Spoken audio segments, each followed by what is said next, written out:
செய்யக்கூடிய ஒரு மிகப்பெரிய ஒரு விஷயம் என்னன்னு பார்த்தீங்கன்னா, நம்ம நிறைய வழிபாடுகள் பண்ணுவோம், நிறைய தியானங்கள் பண்ணுவோம், நிறைய யோகா பண்ணுவோம், நிறைய பேசுவோம். இந்த மாதிரி நிறைய பல செயல்கள் நம்ம செய்கிறோம் இல்லைங்களா? ஒருத்தர் பார்க்குறோம், இந்த மாதிரி பேசுகிறோம், கேட்குறோம், படிக்கிறோம், இந்த மாதிரி பல செயல்கள் செய்கிறோம். இந்த செய்கிற விஷயங்கள் எல்லாத்தையும் கொண்டு போய் ஒரு 2 திராஸ் எடுத்துக்கணும். திராசுன்னு சொன்னால் தெரியும் இல்லைங்களா? Wait scale. வெயிட் ஸ்கேல 2 பக்கம் இருக்கும் இல்லைங்களா? இந்த 2 பக்கத்தில் நம்ம உலகத்தில் இந்த ஒரு முழு மனித பிறவி முழுவதும் செய்கிற விஷயங்கள் எல்லாம், செயல்கள் எல்லாம் ஒரு பக்கம் வச்சுட்டு, இந்த பக்கம் தட்டில் என்ன வைக்கலாம்னா, நம்ம சாப்பிட்ற சாப்பாடை கொண்டு போய் வச்சா எது அதிகமாக இருக்கும் அப்படின்னு பார்த்தீங்கன்னா, இதுதான் அதிகமாக இருக்கும். நம்ம கவலையாக இருந்தாலும் என்ன செய்வோம்? கொஞ்சம் கவலையாக இருக்கலாம், வாழா போய் சாப்பிட்டு வரலாம் அப்படின்னு. சந்தோஷமா இருந்தனால என்ன பண்ணுவோம்? சரி வாழா அப்படியே அங்கே போய் ரொட்டி சென்னை சாப்பிட்டு வரலாம், போய் சாப்பிட்டு வரோம். சரி போர் அடித்தாலும் என்ன பண்ணுறோம்? போய் சாப்பிட்டு வரோம். பிறந்ததுல இருந்து இப்போ நோய் வந்தாலும் என்ன பண்ணுறாங்க? நோய் வந்தாலும் சாப்பாடு உண்டு, இல்லை நல்ல ஆரோக்கியமாக இருந்தாலும் உணவு உண்டு. இப்போ குழந்தையாக இருக்கும்போது உணவு உண்டு. பிறந்தோடனே தாய்ப்பாலில் இருந்து இறுதியில் நம்ம மரணப்படுக்கைக்கு போகிற வரைக்கும் நம்ம செய்கிற ஒரு செயல் எது அப்படின்னு பார்த்தீங்கன்னா, இந்த உணவு சாப்பிட்டுக்கிட்டே இருக்கிறோம். 2வது ஒரு விஷயம் என்னன்னு பார்த்தீங்கன்னா, இப்போ ஒருத்தருக்கு 40 வயசு ஆயிருக்கலாம், ஒருத்தருக்கு 30 வயசு ஆயிருக்கலாம், ஒருத்தருக்கு 50, 60 வயசு ஆயிருக்கலாம். இப்போ எனக்கு ஒரு 60 வயது ஆகுதுன்னா, என்னோட 60 வருட காலத்தில் முழுவதுலையும் உணவுக்கு அதிகம் நான் நேரங்களை, என்னோட எனர்ஜியை, என்னோட சக்தியை செலவு பண்ணியிருக்கேன்.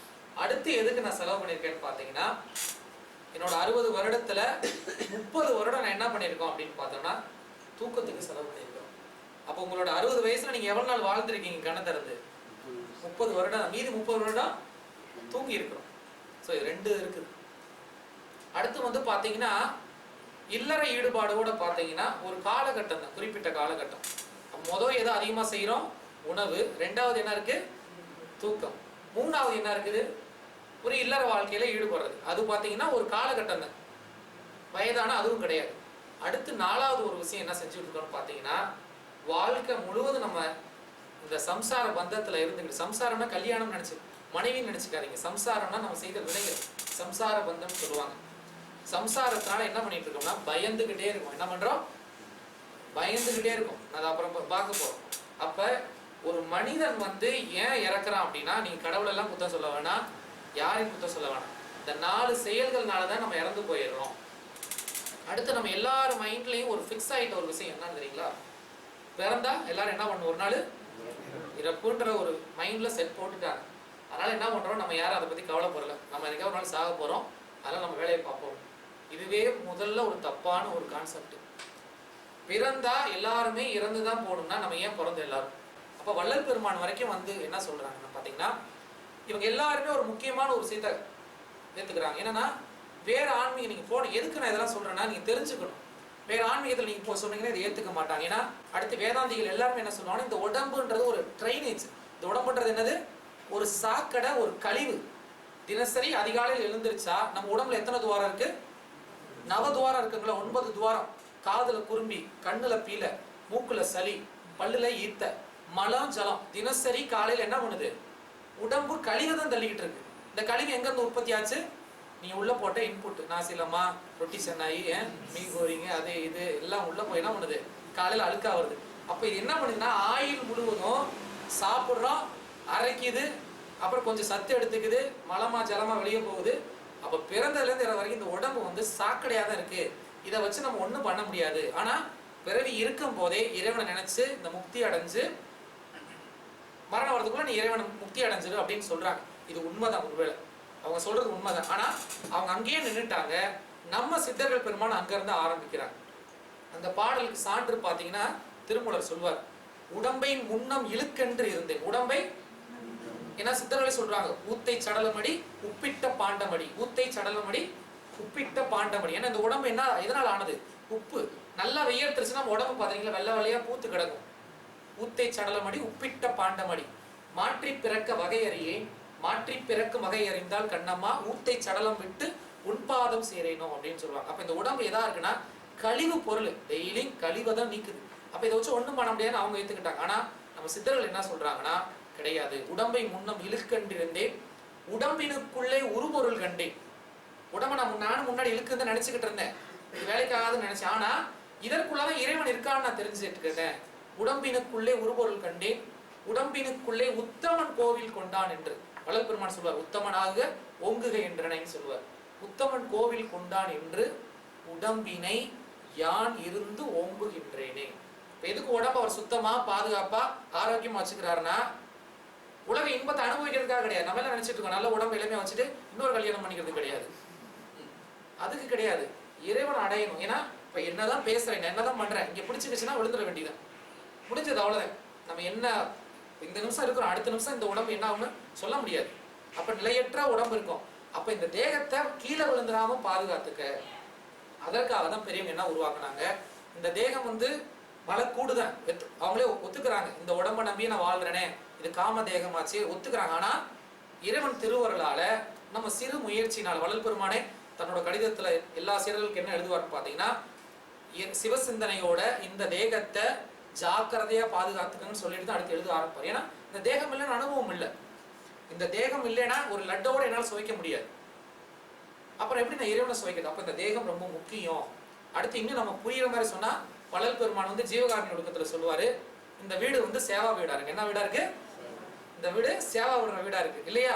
இப்ப நம்மளே பாருங்க, எப்படியாவது சீக்கிரம் ஒரு எங்கேயாவது லோனை வாங்கி என்ன பண்றோம், ஒரு வீட்டை உருவாக்கி. ஏன்னா சேவா வீட்டுல இருக்கிறோம், என்னைக்கு நம்ம துரத்திப்பாங்கன்னு சொல்ல முடியாது. அப்ப எப்படியே கஷ்டப்பட்டு நம்ம எல்லாரும் என்னத்துக்கு பாக்குறோம், சேவா வீட்டுல இருந்து சொந்த வீட்டுக்கு போகணும்னு பாக்குறோம். அதே மாதிரி இந்த உடம்பு என்ன பண்ணுதுன்னா நமக்கு சேவா வீடு. இந்த உடம்பு சேவா கொடுத்து தான் உட்காந்துருக்கோம். என்ன சேவா கொடுக்குறோம்? என்ன வாடகை கொடுக்குறீங்க? 4 மணி நேரத்துக்கு ஒரு தடவை எதையாவது உள்ளத்துக்கு கொட்டி ஆகணும். இல்லைன்னா என்ன ஆகும், உள்ள இருந்து கரகரகரன்னு சொல்லுவோம். அதான் ஒரு பழமொழி சொல்லுவாங்க, ஆத்துல நின்று அரகரை போட்டாலும் சோத்துல இருக்காண்டா சொக்கநாதன் அப்படின்னு சொல்லுவாங்க. ஒரு முனிவர் என்ன பண்ணுவாரா, மதுரை வைகை ஆத்துல உட்காந்துட்டு கரகரகரகரகரன்னு தவம் பண்ணிக்கிட்டு இருந்திருக்காரு. மதியம் 12 மணி ஆகுது, 1 மணி ஆனது, உள்ள இருந்து கரகரன்னு. சரி சிவன்லாம் அங்க இருக்கட்டும், நம்ம பாத்திரத்தை எடுக்கணும்னு எடுத்துட்டு எங்க போவாரு, அம்மா தாயின்னு நாட்டுக்குள்ளதான் வந்தாங்க. ஆத்துல நின்று அரகரை போட்டாலும் சோத்துல இருக்கான் சொக்கநாதன் சொல்லுவாங்க. பசி வந்தால் 10ம் பறந்து போகும். அப்ப என்ன ஆனா இந்த உடம்பு எதற்கு ஆதாரமா வச்சிருக்குன்னு பாத்தீங்கன்னா, உணவை தான் ஆதாரமா வச்சிருக்குது. இதற்கு பேர் வந்து அன்ன கோச மையம் சொல்லுவாங்க. இது பேர் என்னதுங்க? நம்ம உடம்பு வந்து பஞ்ச கோஷங்களால் ஆனது. அதாவது சோற்று உடம்பு, எண்ணெய் உடம்பு, அடுத்து சக்தி உடம்பு, பிராண உடம்பு சொல்றோம் இல்லைங்களா, சக்தி உடம்பு, அடுத்து அறிவு உடம்பு, ஆனந்த உடம்பு. அது நம்ம கோயில்கள் எல்லாம் என்ன இருக்கும், 5 பிரகாரம் இருக்கும். அதுதான் வந்து சான்ஸ்கிரிட் சொல்லுவாங்க, அன்னமய கோஷம், மனோமய கோஷம், பிராணமய கோஷம், விஞ்ஞானமய கோஷம், ஆனந்தமய கோஷம். அதுல முதல் உடம்பு என்னது, நம்ம கண்ணுக்கு தெரிஞ்சது சோறால ஆன உடம்பு. பச்சரிசினாலையும் சாம்பார் பருப்புனாலையும் தவுனாலையும் மீகோரினாலையும் பூசி இந்த உடம்பு செஞ்சிருக்கு. உங்க வீட்டுல எவ்வளவு மளிகை சாமான் குழந்தையில இருந்து வாங்கணும், அந்த மளிகை சாமான் எங்க இப்ப எங்க போச்சு? ஒரு மாசத்துக்கு வாங்கின மளிகை சாமான் வீட்டுல காலி, இன்னும் வாங்குன்றாங்க. வாங்கின மளிகை சாமான் எங்க போச்சு? இப்ப உட்காந்துருக்கு, வேற ஒன்றும் கிடையாது. இங்க என்ன உட்காந்துருக்கு? ஏன்னா நீங்க சயின்ஸ்ல சொல்றாங்க, ஒரு வாரத்துக்கு முன்னாடி இருந்த செல்ஸ் அடுத்த ஒரு வாரம் நம்மகிட்ட இல்லை. இப்ப இருக்கிற ஜானகிராமன் அடுத்த ஒரு வாரம் இந்த ஜானகிராமன் கிடையாது. ஏன்னா செல்ஸ் எல்லாம் இறந்து மறுபடியும் உற்பத்தி ஆகிட்டு இருக்கு. அப்ப செத்து செத்து பொழைச்சிட்டு தான் இருக்க நம்ம எல்லாம். அப்ப யாரும் நம்ம எல்லாம் இருக்க உயிரோட வாழல, செத்து செத்து பொழைக்கிறோம். இதை தான் சித்தர்கள் சொன்னாங்க, இந்த உடம்பு வேலைக்கு ஆகாது, இந்த உடம்ப மாற்றி ஆகணும். அப்ப முதல்ல நீ உணவுல ஒழுக்கத்தை கொண்டு வா, இல்லைன்னா சீக்கிரம் என்ன ஆகும்? எனக்கே ஒரு நாள் இந்த டயர் பஞ்சர் ஆயிரும், அப்புறம் தூக்கி போட்டுருவாங்க நம்ம எல்லாத்தையும். அவ்வளவுதான். அது வரைக்கும் என்ன சொல்லுவாங்க, என்னென்னமோ சாரு டத்தோ எல்லாம் சொன்னவங்கலாம் அடுத்த நிமிஷம் பெயரணி நீக்கி பிணம் என்று பெயரிட்டு டத்தோன்னு சொன்னாங்க. செத்து பண்ண போற டத்தோ பண்ண நான் சொல்ல முடியும்? வருத்தப்படாதீங்க, உண்மையை சொல்றேன். அது தெரிஞ்சுக்கணும் நம்ம. இதெல்லாம் உலகத்துக்கு தான் பட்டம் கிட்டம் பேரெல்லாம். ஆனா இந்த உடம்பை தயவு செய்து ஆரோக்கியமா பாத்துங்க. நான் இங்க வந்த பிறகுதான் இந்த உணவை பத்தி கொஞ்சம் பேசணும்னு நினைச்சேன். ரொம்ப ஊர்ல பேசணும். ஏன்னா உணவு டோட்டல் நம்மளோட உணவு ரொம்ப ஸ்பாயில் ஆயிடுச்சு. நம்மளோட உணவு என்னது ரொம்ப ஸ்பாயில் ஆயிடுச்சு. என்ன சாப்பிட்றவனே தெரியல. எல்லாருக்கும் மில்லியன் கணக்கில் சம்பாதிக்கிறதுக்கு நேரம் இருக்குது. மில்லியன் கணக்கில் சம்பாதிக்கிற நேரம் இருக்குது. மில்லியனை சம்பாதிக்கிறதுக்கு நிறைய கிளாஸ் நடக்குது. எப்படி பணத்தை சம்பாதிக்கலாம், எப்படி பிசினஸ் பண்ணலாம், எப்படி அடுத்தவனை ஏமாத்தி ஏதோ காடை வைக்கலாம்னு கிளாஸ்லாம் நடக்குது. ஆனா யாருமே இதெல்லாம் எதுக்குப்பா? ஒரு ஜான் வயிறு எதுக்கு? எல்லாம் ரைட்டு, இதெல்லாம் எதுல ஆதாரம்? ஒரு ஜான் வயிறு எப்படி சாப்பிட்றதுன்னு யாருமே சொல்லி தர மாட்டாங்க. எல்லாத்துக்கும் மில்லியன் கணக்கில் சம்பாதிக்கிறதுக்கு நேரம் இருக்கு. 1 மணி நேரம் 1/2 மணி நேரம் உட்காந்து சாப்பிட நேரம். உண்மையா இல்லைங்களா? சொல்லுங்க. எல்லாருக்கும் ஓடி ஓடி சம்பாதிக்க நேரம் இருக்கு, சாப்பிட நேரம் இல்லை. அப்புறம் எதுக்கு இது? கண்ணை கொடுத்து கனவு வாங்குற கதையா இருக்கு. காலை எந்திரிக்கிறோம், எதையோ வாய்த்துல அப்படி ஒரு 2 ரொட்டி வாயில போடுறாரு, காலையில் 1 குடிக்கிறாரு, உடனே ஓடுறாரு. கம்பெனி டைம் ஆச்சு. மதியம் டைம் இல்லை, ஒரு நாள் என்னத்தையும் அங்கே இருக்கிற வாயில் அள்ளி போடுறாங்க, முடிஞ்சு. நைட்டு வராங்க, என்னத்தையும் வாயில் அள்ளி போடுறாங்க, படுத்துடுறாங்க. அதே மாதிரி இப்படியே ஓடி ஓடி என்னத்துக்கு வாழணும்? அதுக்கு நம்மளோட கிராமத்துல கோமணத்தை விட்டு உழுதுகிட்டு நிம்மதியா சாப்பிட்டு அமைதியா படுக்கிறானே, அவன் வாழ்க்கை ரொம்ப நல்லா இருக்கும். நம்ம வெளியே நல்லா இருக்கிறோம். நம்ம எல்லாரும் எப்படி இருக்கோம்? நம்ம கிட்ட காடி இருக்குது, நம்மகிட்ட பங்களா இருக்குது, நம்மகிட்ட ஹைவே இருக்கு, எல்லாம் இருக்கு. ஆனா எது இல்லை? நிம்மதியும் ஆரோக்கியமும் இல்லை. அப்ப பாருங்க, எதையோ ஒரு போலித்தனமான ஒரு மாயை வாழ்க்கையில் நம்ம வாழ்ந்துட்டு இருக்கோம். சரி, அதெல்லாம் விடுங்க, அதுக்கப்புறம் பார்த்துக்கலாம். மாற்ற முடியுமான்னு தெரியல, விதி வந்தாச்சு. கொஞ்சம் தயவு செய்து உணவை மாத்துங்க, இல்லைன்னா கஷ்டம், ரொம்ப ரொம்ப கஷ்டம். நம்ம எதுக்குமே நம்ம கேட்குற அவ்வளவு ஞானம் எல்லாம் இந்த காதில் வாங்கி அந்த காதில் போயிடும். இல்லை இதெல்லாம் இந்த சாப்பாடெல்லாம் சாப்பிட்டுக்கிட்டு எங்கே உட்காந்த தியானம் எங்கே வருது? இங்கே வலிக்குது, இங்கே வலிக்குது, தூக்கம் வருது, வேலைக்கு ஆகாது. அதனால உணவை அவசியம் நம்ம மாற்றி ஆகணும். அது ஒரு பழமொழி சொல்லுவாங்க, வைத்தியனுக்கு கொடுக்குற காசை வாணிபனுக்கு கொடுன்னு சொல்லுவாங்க. என்ன சொல்லுவாங்க? வைத்தியனுக்கு கொடுக்குற காசை வாணிபண்ண யாரு? கடை வச்சிருக்கான் பாருங்க, அவனுக்கு கொடு. ஏன்னா இந்த 1000 வெள்ளி 100 வெள்ளி கொடுத்து உடம்பை கெடுத்துட்டு நல்ல ஆரோக்கியமான சாப்பாடு வாங்கி சாப்பிட்டு உடம்பை தேகம் ஆரோக்கியமா வச்சுக்க. வள்ளல் பெருமான்னு சொல்லுவார் ஒரு இடத்துல, நம்ம மனிதர்களோட முக்கியமான கடமை என்னன்னா, எப்படியாவது முயற்சி பண்ணி ஆகாமி ஆகாரம், அதாவது முயற்சி ஆகாரத்தினால இந்த தேகத்தை திடமா வச்சுக்கோங்க, முயற்சி ஆகாரம் எடுத்துக்கோங்க அப்படின்னு சொல்றாங்க. அப்ப உணவு நெறின்னு சொல்லி வள்ளல் பெருமான் சொல்றாங்க. இப்ப சித்தர்களும் சொல்றாங்க, இந்த உணவை ஒரு நெறிப்படுத்து. இப்ப அதை பத்தி நம்ம பார்க்கலாமா நம்ம எல்லாரும்?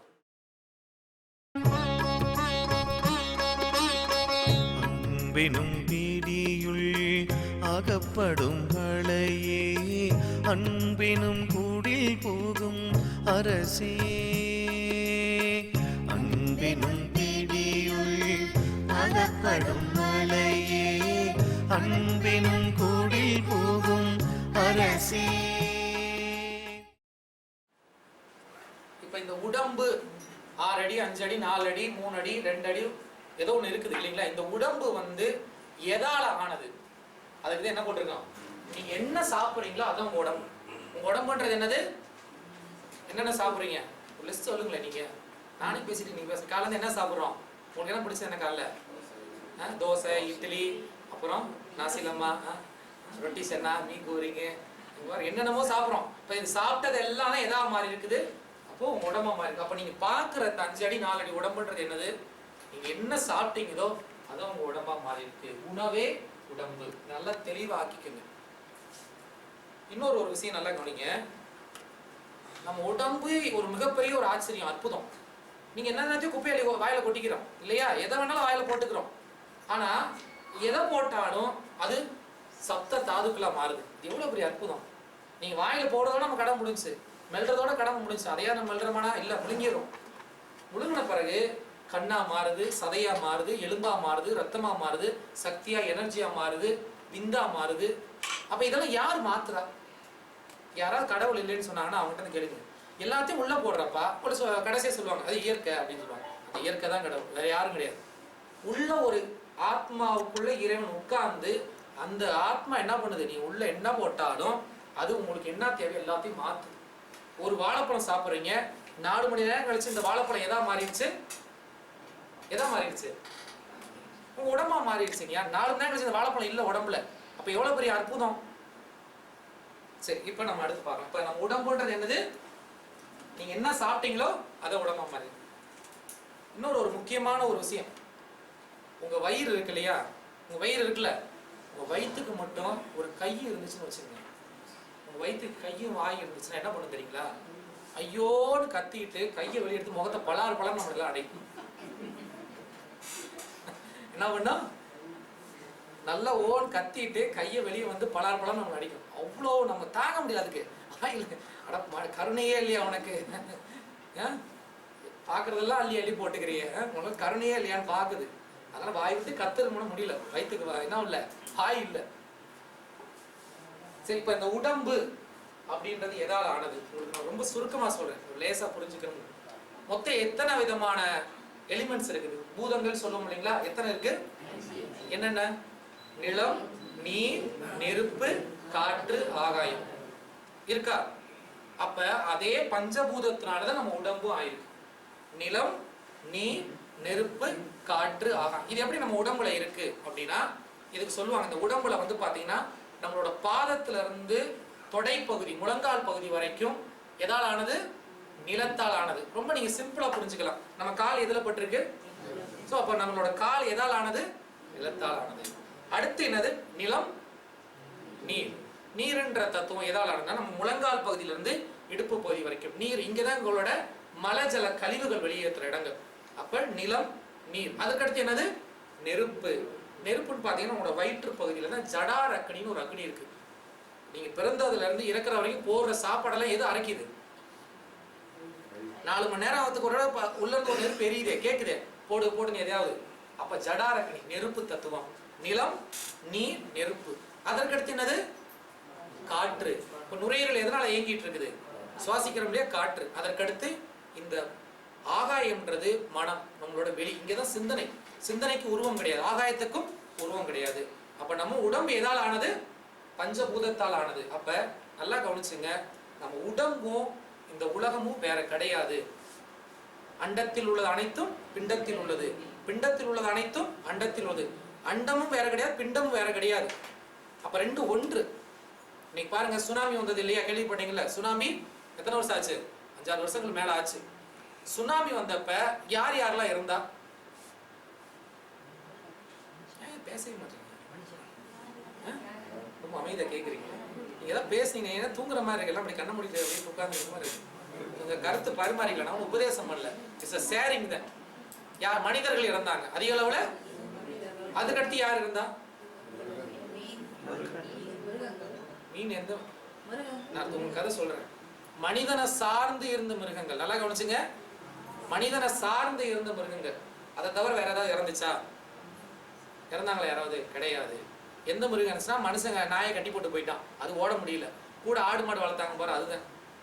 அந்தமான் தீவுல வந்து 3 நாட்களுக்கு முன்னாடி என்ன நடந்ததுன்னு பாத்தீங்கன்னா, அங்க இருக்க காட்டுவாசிகள் வந்து அந்த மிருகத்தையும் செடி கொடியை வச்சுதான் கவனிச்சிருவாங்க. எந்த காட்டுவாசியும் சாகல, எல்லாரும் மலை உச்சிக்கு போயிட்டாங்க. 3 நாளைக்கு முன்னாடியே அங்க இருந்த மிருகங்கள் எல்லாம், யானைகள் எல்லாமே காடு மலைகளை நோக்கி நகர்ந்துருச்சு 3 நாளைக்கு முன்னாடி. அதை பார்த்த காட்டுவாசிகளும் ஏதோ ஒரு ஆபத்து வரப்போகுதுன்னு போயிட்டாங்க. அதே மாதிரி எத்தனையோ 1000 லட்சம் லிட்டர் தண்ணிகள் வந்து பூமியில வந்து விழுந்தது இல்லையா? கடல்ல இருந்து வெளியே வந்து விழுந்தது. எங்கேயாவது மீன் துடிச்சுச்சா? எங்கேயா மீன் வந்து விழுந்துச்சா? பாத்தீங்களா? இவ்வளவு தண்ணி வெளியே வந்தப்ப தண்ணியோட மீன்லாம் வந்திருக்கணும். எங்க மீன்லாம்? மீன் எல்லாம் அது போயிடுச்சு, எங்கேயோ போயிடுச்சு இன்னைக்கு. அப்ப 6 அறிவு நமக்கு இருக்கு, ஆனா நம்மளோட கம்மியான மிருகத்துக்கு நாளைக்கு என்ன நடக்க போகுதுன்னு தெரியுது, நாளைக்கு என்ன நடக்க போகுது தெரியுது. ஆனா நமக்கு என்ன இல்ல, அடுத்த நிமிஷம் என்ன போன் கால் வருமே தெரியல, எப்ப வேலை போகும்னு தெரியல.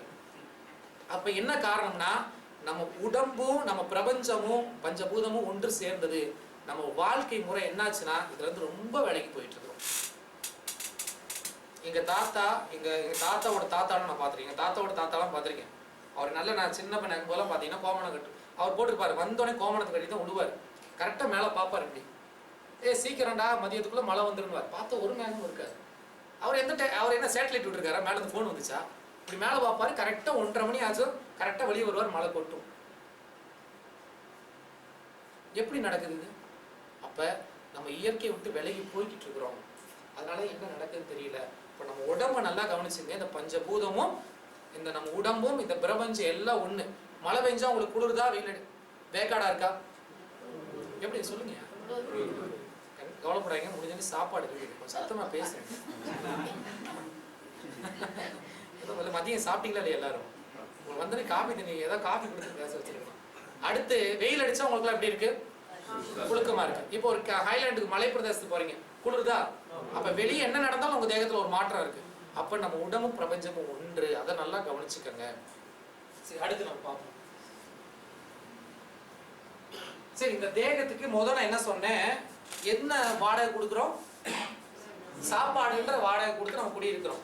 சரி, இந்த தேகத்தோட அந்த சேவா சொல்றது வீட்டோட ஓனர்ஸ் யாரு அப்படின்னு பாத்தீங்கன்னா வாதம், பித்தம், ஸ்லேத்மம். சித்த வைத்தியத்தை போய் வச்சோன்னே கையை என்ன பண்ணுவாரு? சைனீஸ் ட்ரெடிஷ்னல் இல்ல அக்குப்பசி யாரை பார்த்தாலும் முதல் அந்த கையை இங்க வைப்பாங்க. என்ன பண்றாங்க இங்க அப்படின்னு பார்த்தா வாத நாடி, பித்த நாடி, ஸ்லேத்தும நாடின்ற 3 நாடிகள் இருக்கு. இந்த 3 நாடிகளும் கோழி நட, ஆம நட, வாத்து நடைகள், இந்த நடைகள் இருக்கு. இந்த நடைகளை பிடிச்சு பார்ப்பாங்க. இது இப்படிதான் இருக்கணும்னு இருக்கும். மாறி வேகமா துடிக்குதா, அப்ப பிரச்சனை. ஒரு வைத்தியர் என்ன பண்ணுவாருன்னா நாடி பிடிச்சு பார்ப்பாரு, கண்ணை பார்ப்பாரு, நாக்க பார்ப்பாரு, பாத்ரூம் ஒழுங்கா போகுதான்னு கேட்பாங்க, ஒண்ணுக்கு சிறுநீர் ஒழுங்கா போகுதா, பசிக்குதா, எப்படி பேசுற எல்லாத்தையும் பார்த்துதான் மருந்து கொடுப்பாங்க. ஆனா ஆங்கில மருத்துவம் என்ன தெரியுங்களா? தலைவலினா எல்லாத்துக்கும் ஒரே மருந்து. தலைவலினா எல்லாரும் தூக்கி 12 வேலை போட்டு போயிட்டே இருக்கலாம், முடிஞ்சது. ஆனா சித்த மருத்துவம் கிடையாது. ஏன்னா ஒவ்வொருத்தருக்கும் ஒண்ணு மாறும். இப்ப நான் ஒரு தலைவலியோட ஒருத்தர் போய் நிக்கிறாரு, அவர்கிட்ட பேசிட்டு ஒரு மருந்து கொடுப்பாங்க. நீ இன்னொருத்தருக்கு போனா வேற ஒரு மருந்து கொடுப்பாங்க. ஏன்னா சித்த வைத்தியம்ன்றது அதை பேஸ் பண்ணியிருக்கு. அப்ப நம்மளோட தலைவர்கள் யாருன்னா வாதம், பித்தம், ஸ்லேத்மம். இதெல்லாம் உங்களுக்கு புரியலைங்களே. இது என்னமோ என்ன சொல்லுவாங்க, இந்த கெமிக்கல் படிக்கிற ஏதோ அந்த இது என்ன சொல்லுவாங்க, ஃபார்முலா மாதிரி இருக்கு அப்படின்னா ஏதோ ஃபார்முலா கிடையாது, தமிழ் வார்த்தை. வாதம், பித்தம். வாதம்னா என்னன்னா காற்று, வாதம்னா காற்று, பித்தம்னா நெருப்பு, ஸ்லேத்மம்னா நீர். அப்ப ரொம்ப சிம்பிளா நல்லா புரிஞ்சுங்க. காற்று ஓட்டம், நெருப்பு ஓட்டம், அடுத்து நீர் ஓட்டம். அதாவது வந்து ஏர் சர்க்குலேஷன், ஃபயர் சர்க்குலேஷன், அடுத்து வாட்டர் சர்க்குலேஷன். இந்த 3 உடம்புல நடந்துகிட்டு இருக்கு. 3 கூடும் போது குறையும் போது நமக்கு என்ன வரும்? நோய் வரும். இதை யார் சொல்றான்னு பாத்தீங்கன்னா நம்ம திருக்குறள். யாரா படிச்சிருக்கீங்களா? அந்த கமல்ஹாசன் சொல்றோம் ஒரு படத்துல, ஒயிட் பியர் டால் மேன். நான் இருக்கானா தெரியல யாருக்கும். சிலையை வாங்கி வச்சிருப்போம். அவர் தான் யாரு? நம்மளோட தாத்தா. யாரு? திருவள்ளுவர். என்ன சொல்றாரு? மிகினும் குறையினும் நோய் செய்யும், கூடுனாலும் குறைஞ்சாலும் நோய் வருப்பா அப்படின்னு அப்பயே சொல்லிட்டாரு. எது? அந்த 3 செய்யும் வழி முதலாம் எண்ணிய 3. அந்த 3 எது? 3 வாதம், பித்த, ஸ்லேத்மம். 3 கூடுனால் குறைஞ்சாலும் என்ன வரும்? நோய் வரும். சரி, அடுத்து வள்ளல் பெருமான் சொல்றாரு, வாத, பித்த, ஸ்லேத்மங்கள் அதிகரிக்கத்தக்க போஜனங்களை அறிந்து விடல் வேண்டும். அதாவது வாதம் எதுல இருக்கு, பித்தம் எதுல இருக்கு, ஸ்லேத்மம் எதுல இருக்குன்னு பார்த்து, இதெல்லாம் எதை பேஸ் பண்ணிருக்குன்னா நீங்க சாப்பிட்ற உணவு. ஒரு அம்மாவுக்கு பாத்தீங்கன்னா மூட்டு வலி, இடுப்பு வலி, உடம்பெல்லாம் வலிக்குது. அந்த மாதிரி எதை நல்லா விரும்பி சாப்பிடணும்? உருளைக்கிழங்கு. நீங்க அதை தான் விரும்புவோம். ஒரு விஷயம் தெரியுங்களா? சுகர் யாருக்கு அதிகமா இருக்கோ அவர் தான் சுகரை சாப்பிடுவார் அதிகமா. உங்க உடம்புலயே என்ன அதிகமா இருக்கோ அதை உங்க உடம்பு கேட்கும். அது இயல்கை. அது என்ன பண்ணிட்டு இருக்கு? அப்படி பண்ணதான் செய்யும். அது நெகட்டிவா இருக்கு. பாசிட்டிவா இருந்துச்சுன்னா அது வேணாம்னா விருத்துரும். அப்ப வள்ளல் பெருமான் என்ன சொல்றாரு? இந்த வாதம், பித்த, ஸ்லேத்மம் எதை பேஸ் பண்ணிருக்கு? நம்மளோட நீங்க சாப்பிட்ற உணவு இருக்கு. அப்ப என்ன சொல்றாரு? இது நீங்க சாப்பாடை மாத்தா இதை மாத்திடலாம்ன்றது. சரி, நம்ம அடுத்த கட்டத்துக்கு போகலாம். நல்லா கவனிச்சுங்க. ஒரு டாக்டர்கிட்ட போனீங்கன்னா கூட இந்த விஷயம் உட்காந்து சொல்ல மாட்டாங்க. நான் இந்த கிளாஸ் எடுக்கணுன்றதுக்காகவே உட்காந்து யோசிச்சு இது எப்படி சொன்னா உங்களுக்கு புரியும், ஆனா புரிஞ்சான்னு சொல்லி இந்த பவர் பாயிண்ட் ரெடி பண்ணேன். நீங்க இதை சரியா புரிஞ்சுக்கிட்டீங்கன்னா ஏதாவது எமர்ஜென்சி, ஒரு ஆக்சிடென்ட் அல்லது ஏதோ தலைவலி இல்லை ஒரு காய்ச்சல், இதை தவிர நீங்க டாக்டர்கிட்ட போறதுக்கான வேலையே இல்லை. அடுத்து ஏதாவது குரானிக்கல் வந்தா மீதி பொறுத்த வரைக்கும் நீங்க கொஞ்சம் உணவுல விழிப்புணர்வும் உங்க மேல கொஞ்சம் விழிப்புணர்வு இருந்தா போதும். சரிங்களா? இப்ப பாருங்க, எல்லாரும் நல்லா கை தட்டுங்க. நல்லா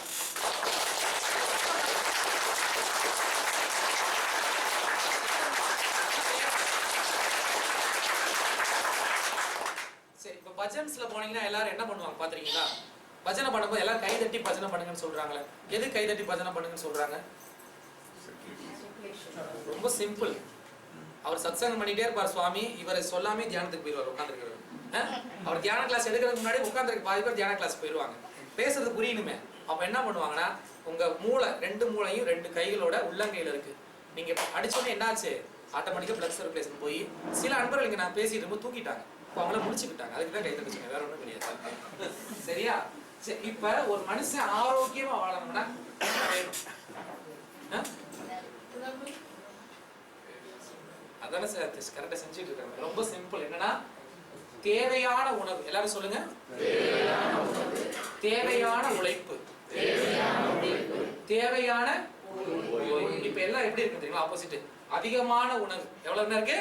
அதிகமான உணவு, குறைவான உழைப்பு, குறைவான ஓய்வு, இல்லைன்னா அதிகமான ஓய்வு. எல்லாரும் குழம்பு போச்சு.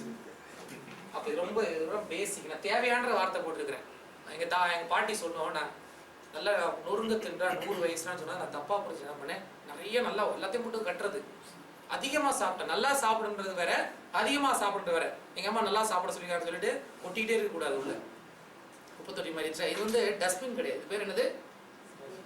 ஸ்டொமக். இது பேர் என்னது? ஸ்டொமக். டஸ்ட்பின் மாதிரி நம்ம வச்சுட்டு இருக்கோம் இல்லையா? ஒருத்தர் கொடுக்குறாரு, எதுக்கு வீணா போட்டு உள்ள போட்டுருக்கேன். மனைவி சொல்லுவாங்க, உங்களுக்காகவே சமைச்சாங்க, வீணா போயிருங்க. அப்படி தூக்கி உள்ள போட்டுரு. ஃப்ரிட்ஜ்ல இடம் இல்லைங்க, சரி உள்ள போட்டு போட்டுருவேன்.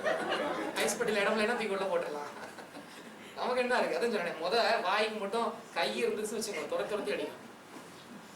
அப்ப தேவையான உணவு. உங்களுக்கு எவ்வளவு உழைக்கிறீங்க, முக்கியமான விஷயம் உழைப்பு. அடுத்து ஓய்வு. இங்க எல்லாம் அப்படியே ஆப்போசிட்.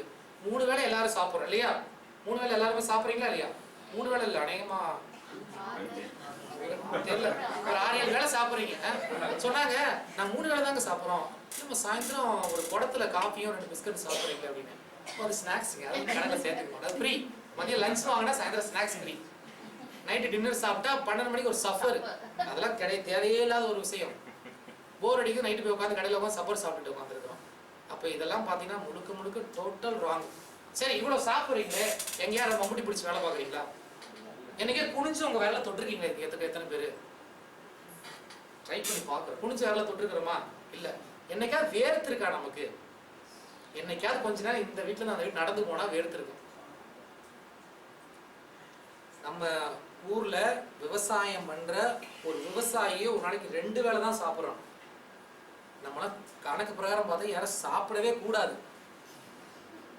ஆனா என்ன பண்ணிட்டு இருக்கிறோம்? சரி, என்ன பண்றது, ஏதோ புண்ணியம் பண்ணால வந்துட்டு இருக்குது. சரி, அப்ப தேவையான உணவு. உங்களுக்கு என்ன தேவை அதை உணருங்க. சும்மா கொடுக்குறாங்க, மதியம் ஆயிடுச்சு, 12 மணி ஆயிடுச்சு, 1 மணி ஆயிடுச்சுலாம் உள்ளதை கொட்டிக்காதீங்க. கொட்டிட்டீங்கன்னா கண்டிப்பா வேலை செஞ்சு ஆகணும். அடுத்து தேவையான உழைப்பு. அதிகமா உழைச்சாலும் உடம்பு கெட்டு போயிடும். உழைப்பே இல்லைனாலும் என்ன ஆயிரும்? உடம்பு கெட்டு போயிடும். அடுத்து தேவையான ஓய்வு. ஓய்வுன்றது முழுக்க எப்படி ஆயிடுச்சுன்னா, நம்ம எல்லாருமே இங்க பாத்தீங்கன்னா 12-1 மணிக்கு தான் படுக்கிறாங்க. அடுத்து பார்த்தீங்கன்னா காலையில் 8 மணிக்கு எந்திரிக்கிறாங்க, சில பேர் 9 மணி வரைக்கும் எந்திரிக்கிறாங்க, சில பேர் காலையில் 6 மணிக்கு எந்திரிச்சு போயிடுறாங்க. அப்போ என்ன ஆகுது? ஒரு அளவுக்கு அதிகமான தூக்கம், இல்லைன்னா தூக்கமே இல்லைன்னு சொல்லிட்டு உடம்புக்கு ஓய்வு இல்லாமையும் போச்சுனாலும் நோய் வந்துடும். தூக்கம் கட்டா கண்டிப்பாக உடம்புல அசுத்த உஷ்ணம் ஏற்பட்டு காலை எந்திரிச்சா கண்ணு எரியுதா? காலை எந்திரிச்சா எத்தனை பேருக்கு கண்ணு எரியுது? காலை எந்திரிச்சுனே தூங்கி எந்திரிச்சு கண்ணு எரியக்கூடாது, உடம்பு வலிக்கக்கூடாது. ரெண்டுமே நடக்குன்னா உடம்பு தப்பா இருக்குன்னு அர்த்தம். ஏன் கண்ணு எரியுதுன்னா லிவர் அதிகமாக வேலை செஞ்சிருக்கு. ஏன்னா லிவர் என்ன பண்ணணும், உடம்புல இருக்கிற அமிலத்தை பூரா, கெமிக்கல்ஸ் பூரா எடுத்து ஜீரணம் பண்ணி ஆகணும். அப்போ தூக்கம் சரியா இல்லை. அப்போ எல்லாமே ராங்கா இருக்கு. இப்போ நல்லா புரிஞ்சுக்க, தேவையான உணவு. உங்களுக்கு என்ன பசிக்குதா? பசிக்காம இருந்தாலும் தப்பு, அளவுக்கு மீறி பசிச்சாலும் தப்பு. அது நல்லா தெளிவா புரிஞ்சுங்க. அடுத்து உழைப்பு. இல்லை ஆஃபீஸ்லேயே உட்காந்துருக்கேன் சார், வேறு வழி இல்லை, நான் போய் ஆஃபீஸில் ஒரு ஆஃபீஸில் இருக்கிறேன், நான் போய் மம்முட்டி வேலை பார்க்க முடியுமா?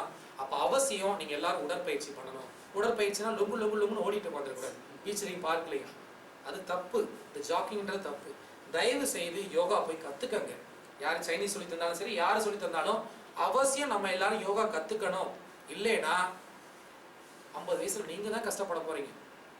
50 வயசுல எழுங்க முடியாமல், இதை தூக்க முடியாமல் 10 பேரை எதிர்பார்த்து வாழ்க்கையை நினச்சி பாருங்க, எவ்வளோ கஷ்டம். இப்போ பக்கத்துலேயே ஒருத்தர் எந்திரிக்கவே முடியாது, நீங்கள் தான் அவருக்கு சாப்பாடு போடணும், நீங்கள் தான் அவருக்கு பண்ணணும், பாத்ரூம் டாய்லெட் நீங்கள் தான் கழுவி விடணும்.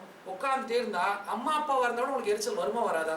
சார் சனி இது வேற உட்காந்துக்கிட்டு அப்படின்னு யாரா இருந்தாலும் நினைப்பாங்க, இது சகஜம், இயல்பு. நம்ம அடுத்தவங்களுக்கு நினைக்கும் போது நம்மளுக்கு அப்படி ஒரு சூழ்நிலை வந்து என்ன ஆகும்? வேணாம். அது முன்னாடியே தயவு செய்து போய் உடற்பயிற்சி கத்துக்குங்க. எங்க யோகா இருந்தாலும், ஏன்னா உடற்பயிற்சின்றது உங்க உடம்பை மட்டும்தான் வளர்க்கும். யோகா ஆசனம்ன்றது உள்ளுறுப்புகளையும் வளர்க்கக்கூடியது, மனதையும் ஒருமுகப்படுத்தக்கூடியது. அதனால தயவு செய்து யோகா கத்துக்குங்க. இன்னைக்கு வெள்ளக்காரங்க பாருங்க, சைனீஸ் பாருங்க, எடுத்துக்கிட்டாங்க. அவங்க யோகா சென்டர் நடத்திட்டு இருக்கிறாங்க. ஆனா யோகா கலை எங்க இருந்து வந்தது தெரியுங்களா? யோகாவோட தந்தை யாரு தெரியுமா தெரியாதா? பதஞ்சலி முனிவர் தான் யாரு? Father of yoga. அந்த பதஞ்சலி முனிவரோட குரு யாரு? அது நிறைய பேருக்கு தெரியாது. திருமூலர் தான் பதஞ்சலி முனிவரோட குரு. திருமூலர் எங்க இருந்தவர்? நம்ம சிதம்பரத்துல இருந்தவர். அப்ப யோகா கலை நம்ம இடத்துல தான் போயிருக்கு. இன்னைக்கு யாரும் செய்யல. எல்லாரும் தக்காளி பழம் மாதிரி உருண்டை உருண்டையா இருக்கிறோம். எல்லாரும் எப்படி இருக்கோம்? தக்காளி பழம், எலுமிச்சை பழம் மாதிரி உருண்டை உருண்டையா இருக்கிறோம். நம்மளோட உடம்பு வாகு தெரியுங்களா? நீங்க நல்லா கவனிச்சு பாருங்க. நம்மளோட ஆதி தமிழன் கிராமத்துல அங்க போய் உழைச்சிருப்பான் பாருங்க, கருப்பா ஒல்லியா இருப்பான். நம்மளோட உடம்பு டிஎன்ஏ எவ்வளவு கெட்டு போச்சுன்றது நம்ம மலேசியாவே சாட்சி. எப்படி ஆயிட்டு இருக்கு? நம்ம பிறகுற குழந்தைலாம் உருண்டை உருண்டையா இருக்குது, கை இவ்வளவு பெருசு இருக்குது, எல்லாம் இருக்குது. ஏன் காரணம்? டிஎன்ஏவே மாறிடுச்சு. உணவு போச்சு, கலாச்சாரம் போச்சு, வாழ்க்கை போயிடுச்சு. காரணம் என்னன்னா, ஒரு மனிதனோட வாழ்க்கையையும் அவனோட கலாச்சாரத்தை அழிக்கணும்னா எதுவுமே நீங்க செய்ய வேணாம். துப்பாக்கி வச்சு சொல்ல வேணாம், வெடிகுண்டுலாம் போட வேணாம். அவன் உணவு முறையை மட்டும் பார்த்துட்டீங்கன்னா ஆட்டோமேட்டிக்காக அழிஞ்சு போயிடுவான். நம்ம அந்த மாதிரி தான் ஆயிட்டோம். நம்ம தமிழ் சாப்பாடும் சாப்பிடல, சைனீஸ் சாப்பாடும் சாப்பிடல, மலை சாப்பாடும் சாப்பிடல, எல்லாத்தையும் கலந்து ஒரு மிக்ஸ் ஆகி நம்ம உடம்பு என்னாச்சு? சீன உடம்பு வந்துருச்சு, மலை உடம்பு வந்து அது என்னமோ ஒரு மாதிரி இருக்குது நம்ம உடம்பு. உண்மையா இல்லைங்களா? நான் சிரிக்காதீங்க, உண்மையா இல்லையா? காரணம் பாருங்க, யோசிச்சு பாருங்க. அப்ப நமக்குன்னு ஒரு பாரம்பரியம் இருக்கு. அஞ்சரை பெட்டி எத்தனை பேர் கேள்விப்பட்டிருக்கீங்க? அஞ்சரை பெட்டி கேள்விப்பட்டிருக்கீங்களா? அஞ்சரை பெட்டின்னு என்னது? இன்னைக்கு கொஞ்ச நாள் ஒரு 10 வருஷத்துல மியூசியத்துல வந்துடும். சமையல் அறையில ஒரு அஞ்சு அறைகள் கொண்ட ஒரு பெட்டி இருக்கும். இது ஓரளவு கேள்விப்பட்டிருப்பீங்க. இன்னொரு ஒண்ணு இருக்கு, நவமருந்து பெட்டின்னு ஒரு பெட்டி இருந்தது. அதை கேள்விப்பட்டிருக்கிறீங்களா? நிறைய பேர் கேள்விப்பட்டிருப்பீங்க. இந்த ஒரு மருந்து பெட்டியும் அஞ்சரை பெட்டியும் இருக்கும். மருந்து பெட்டி உணவு மருந்துல பாத்தீங்கன்னா 9 மருந்து இருக்கும். கருஞ்சீரகம், பெருஞ்சீரகம் இதெல்லாம் வந்துடும். அடுத்து வந்து பாத்தீங்கன்னா வால்மிளகு, அரிசி திப்பின்னு ஒரு இருக்கும். இதெல்லாம் பாட்டி போடுவாங்க. வைத்த வழியா போட்டு ஒரு கஷாயம் போட்டு கொடுப்பாங்க, சரியாயிரும். இதெல்லாம் என்னன்னே தெரியல. எல்லாமே டின்னுல வந்துருச்சு, பாக்கெட்ல வந்துருச்சு. அப்ப நல்லா கொஞ்சம் தயவு செய்து உணவு மேல கவனத்தை செலுத்துங்க. அடுத்து உழைப்பு. அப்ப உங்களுக்கு உழைப்பு இல்லையா? யோகா உடற்பயிற்சி செய்யுங்க. அதுவும் முடியல உங்களால, அதுக்கும் ரொம்ப சோம்பேறித்தனமா இருக்கிறீங்களா? தயவுசெய்து 1 மணி நேரமா நடங்க. எங்கேயாவது ஒரு நல்ல பார்க்ல போய் நல்லா வேர்க்கிற மாதிரி நல்லா காற்றோட்டு இருக்கிற இடத்துல நடங்க. அட்லீஸ்ட் வாக்கிங்காவது போங்க. இல்லைன்னா உடம்பு வீணாய் போயிடும். ஏன்னா நீங்க இவ்வளவு கஷ்டப்பட்டு சம்பாதிக்கிறீங்க, எல்லா வசதியும் இருக்குது. சம்பாதிச்ச காசெல்லாம் 40-50 வயசுக்கு மேல டாக்டர்கிட்ட கொடுத்துட்டு இருக்கிறோம். நம்மளோட வாழ்க்கையை ரொம்ப ஈஸியா சொல்லிட்டாங்க. 40 வருஷம் ஓடி சம்பாதிப்பாங்க, அடுத்த 40 வருஷம் சம்பாதிச்ச காசெல்லாம் டாக்டர்கிட்ட கொடுத்துருவாங்க. உண்மையா இல்லையா? அப்படிதான் வாழ்ந்துட்டு இருக்கோம். இது எதுக்கு நமக்கு? ஆனால் கொஞ்சம் ஒரு விழிப்புணர்வு. அடுத்து என்னது? தேவையான ஓய்வு. சரி, அடுத்ததுக்கு போகலாம். எல்லாம் தூக்கம் வருதா? ஏசியை போட்டு விட்டதுக்கு அதுக்கு வரும். சரி, இந்த உடம்புக்கு சக்தி இடம் எங்க கிடைக்குது? இப்ப எல்லாரும் நைட் ஆன உடனே பாத்தீங்கன்னா எது செய்யறோமோ, வீட்டுக்கு வந்தோடனே எல்லாரும் ஒண்ணு செய்யறோம், ஒண்ணு தேடுறோம். என்ன சொல்லட்டுங்களா? Mobile phone charger. உண்மையா இல்லைங்களா? வீட்டுக்கு வந்த உடனே மனைவி இருக்கான்னு தெரியல, பிள்ளை இருக்காரெல்லாம் பார்க்க முடியல, மொபைல் போனை போய் சார்ஜர்ல போடுறோம். உண்மையா இல்லையா? சொல்லுங்க. ஏன் சிரிக்கிறீங்களா? உண்மையா இல்லையா? மொபைல் போன் சார்ஜ் போட்டுதான் அப்புறம் எல்லாத்தையும் பேசுறோம். எதுக்கு மொபைல் போனை சார்ஜ் போடுறீங்க?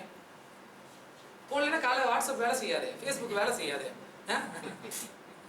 வாட்ஸ்அப்ல பிஸியா இருக்காரு, பக்கத்து மனைவி கிட்ட பேச டைம் இல்லை.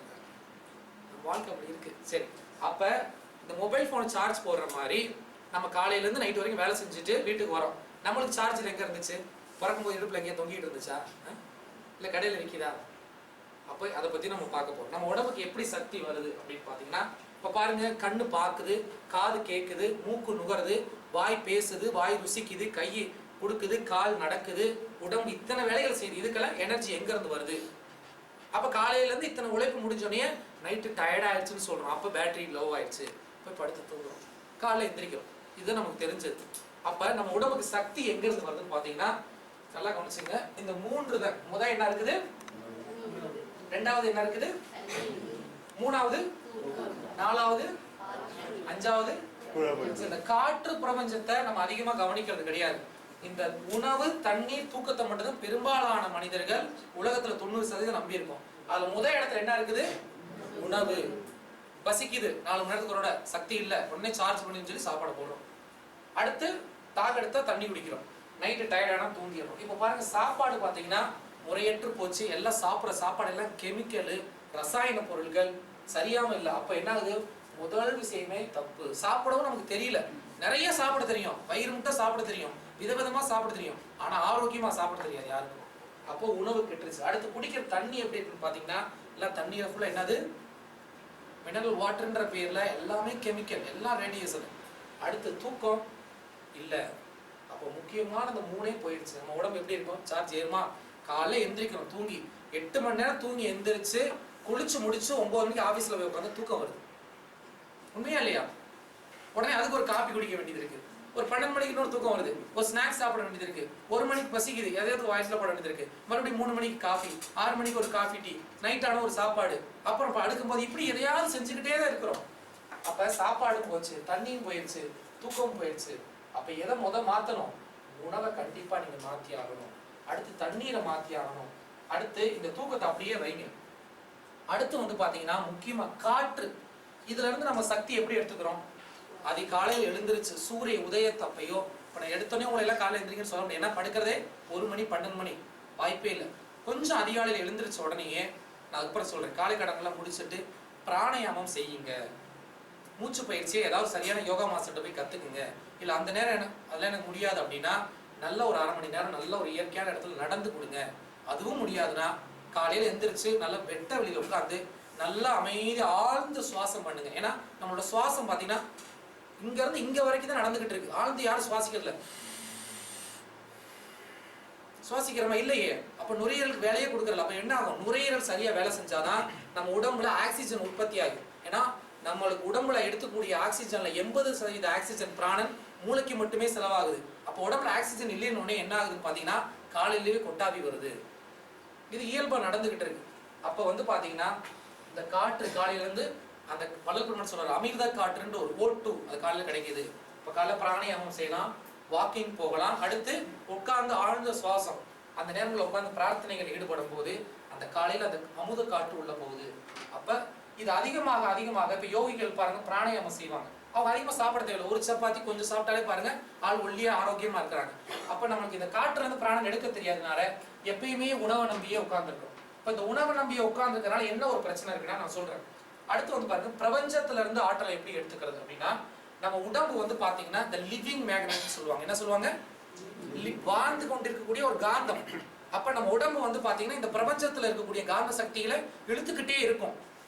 எப்ப இழுத்துக்கிட்டே இருக்கும்னு பாத்தீங்கன்னா இந்த உடம்பு ஆரோக்கியமாகவும் மனம் அமைதியாக இருந்தாதான் அது உள்ள வரும். ஆனா உடம்பும் ஆரோக்கியமா இல்ல, மனசு அலைபாஞ்சுக்கிட்டே இருக்கிறதுனால எனர்ஜி வர்றது கிடையாது.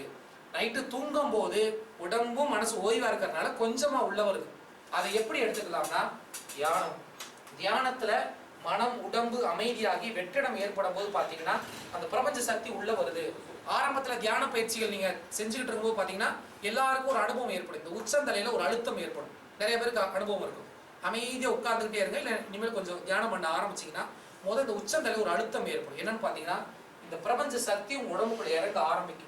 அப்ப இந்த காற்றுலையும் பிரபஞ்சத்திலையும் அதிகமா நீங்க சக்தி எடுத்துட்டீங்கன்னா உங்க உணவுக்கு வேலை குறைஞ்சிரும். இந்த காற்றை எடுக்கிறீங்க, பிரபஞ்சத்தை எடுக்கிறீங்க, உணவு எடுத்துக்கிறீங்க. இது ரெண்டுக்கு என்ன வித்தியாசம் பாத்தீங்கன்னா, இப்ப மதியம் பசிக்குது, பசிச்சோடனே ஏதாவது ஒரு உணவு 1/4 கிலோ 1/2 கிலோ உள்ள போட்டுறோம் இல்லையா? ஒரு பிளேட் எவ்வளவு இருக்கு? ஒரு 1/2 கிலோ உணவு போட்டீங்க. இந்த 1/2 கிலோ உணவு எதுக்காக போட்டீங்க? உங்க உடம்புக்கு சக்தி வேணும்னு போட்டீங்க. உண்மையா இல்லையா? உங்க உடம்புக்கு எனர்ஜி வேணும்னு போட்டீங்க. ஆனா என்னன்னா இந்த உணவுல எனர்ஜி இருக்கு, ஆனா இந்த உணவை அரைக்கிறதுக்கு எனர்ஜி எங்க இருந்து எடுக்குது? உங்க உடம்புல இருந்து எடுத்தாகணும். உங்களுக்கு எனர்ஜி வேணும்னு சொல்லி சாப்பாடை போட்டு, ஆனா இது அரைக்கிறதுக்கு எனர்ஜி மறுபடியும் எங்க இருந்து எடுத்துக்குது? எனர்ஜியை கொடுத்து மறுபடியும் எனர்ஜி எடுத்துக்குது. அப்ப உணவுல என்ன ஒரு பிரச்சனை இருக்குன்னு பாத்தீங்கன்னா இதுதான் பிரச்சனை. அது முக்கியமா பாருங்க, அசைவ உணவு நம்ம உடம்புக்கு ஒத்துக்காத ஒரு உணவு. அதை தூக்கி போட்டீங்கன்னா பல மணி நேரம் அதை அரைக்கிறதுலே இந்த உடம்பு வீணா போயிடும். லிவர் கெமிக்கலை கொட்டணும், மல்லி இங்க பாருங்க, நம்மளுக்கு இந்த இதுக்குள்ள என்ன இருக்குன்னு யாருக்கா தெரியுமா? எப்ப பாரு இந்த முகத்தையே தான் கண்ணாடியில பாத்துருக்கீங்க இல்லையா? மைய போடணும், இங்க இது தடவிக்கணும், இதையே தான் பாக்குறீங்க. என்னைக்காவது இதை பாத்துருக்கீங்களா? இது நல்லா இருந்துச்சுன்னா இது பிரைட்டா இருக்கும். நீங்க என்னதான் என்ன சொல்றது, இங்க வெள்ளை வெள்ளையே தடவிக்கலாம், இங்க சரியில்லைன்னு வச்சுங்க, இங்க ஒழுங்கா இருந்தா இங்க லைட் நல்லா எரியும். ஒரு யோகி பாருங்க, ஃபேர் அண்ட் லவ்லியை போடுறாரு, ஷாம்புவை போடுறாரு, முகம் அமைதியா இருக்கே, அழகா இருக்கே, நம்ம என்ன கிரீம் போட்டாலும் பக்கத்துல இருக்கவங்களே பயப்படுறாங்க. நம்ம மேக்கப்பை பார்த்து பக்கத்துல இருக்கிறவே பயப்படுறாரு. அவர் உண்மையா இல்லையா? அப்படிதான் இருக்கிறோம். அப்ப இதுல என்ன இருக்கு? இங்க நுரையீரல் இருக்குது, உணவு குழாய் இருக்கு, இரைப்பை இருக்குது, லிவர் கல்லீரல் இருக்குது, மண்ணீரல் இருக்குது, பேன்கிரியாஸ் இருக்குது, சிறுகுடல் இருக்குது, பெருங்குடல் இருக்குது, கிட்னி இருக்குது, அடுத்து மலஜல துவாரங்கள் இருக்குது. இவ்வளவு விஷயங்கள் நல்லா இருந்துச்சுனாதான் இங்க நல்லா இருக்கும், இங்க மூளை நல்லா இருக்கும். ஆனா இந்த உணவுல பாருங்க, போட போட அரைக்கிறதுக்கே வாழ்க்கை முழுவதும் செலவாய் என்ன ஆகுது? வீணா போயிடுது உடம்பு. ஆனா இந்த காட்டுல இருந்து பிரபஞ்சத்துல இருந்து எனர்ஜி உள்ள வரும்போது இதற்காக நம்ம ரிசீவ் மட்டும்தான் இருக்கு தவிர செலவு கிடையாது. இப்ப அதனால தியானம் அவசியம் ஒரு மனிதனுக்கு தேவை. அடுத்து இந்த பிராணாயாமம், இந்த காற்று காலையில இப்ப பிராணாயாமத்தோட சில பேர் என்னன்னா தப்பா செஞ்சாலும் உடம்புல பிரச்சனைகள் வரும். பெட்டர் காலையில எழுந்திரிச்சு நல்லா வாக்கிங் போங்க, நல்லா அமைதியா உட்காந்து இந்த மூச்சை உள்ள வாங்குங்க. ரெண்டுக்கு அடுத்து பாத்தீங்கன்னா இது சரியா இருந்தா, உணவு கொஞ்சம் ஆரோக்கியமா இருந்துச்சுன்னா, தண்ணியும் சுத்தமா இருந்துச்சுன்னா, கடைசியா அந்த தூக்கம் என்ன ஆகும்? 4 மணி நேரம் 5 மணி நேரம் போய் படுத்த உடனே ஆழ்ந்த தூக்கம் வரும், காலைல எந்திரிக்கலாம். இல்லைன்னா நம்ம என்ன பண்றோம்? யாரும் தூங்குறது கிடையாது. நம்ம யாரும் தூங்க போறீங்கன்னா தூங்குறது கிடையாது. நீங்க முறையா டயர்டுல போய் பெட்ல விழுகுறீங்க. உண்மையா இல்லையா? தூக்கம்ன்றது ஒரு அமைதியா ஒரு அழகா போய் நடக்கணும். நம்ம எல்லாரும் முடியலன்னு சொல்லி டம்முன்னு விழுகுது, வண்டி பிரேக் டவுன் ஆன மாதிரி அப்படியே உட்காருது, உடம்பு கடுது. பாத்தீங்கன்னா நைட்லயே ஒருத்தர் ஃபைல தரத்திட்டு இருக்காரு, கனவு. நைட்லயே ஒருத்தர் சமைச்சிட்டு இருக்காரு, நைட்லயே காடி ஓடிட்டு இருக்காரு, கனவு. அப்போ மனம் அமைதி அடையல. அப்போ உடம்பு அமைதியாகி மனம் அமைதியாகிறது காலையில் ஆயிரும். கொஞ்ச நேரம் தூங்குற அதுல விடிஞ்சு போயிடும். அப்புறம் கனவுல ஏறுப்பார், பிறண்டு படுப்பாரு, அப்புறம் டைம் ஆச்சு இருந்துச்சு ஓடிப்பான்.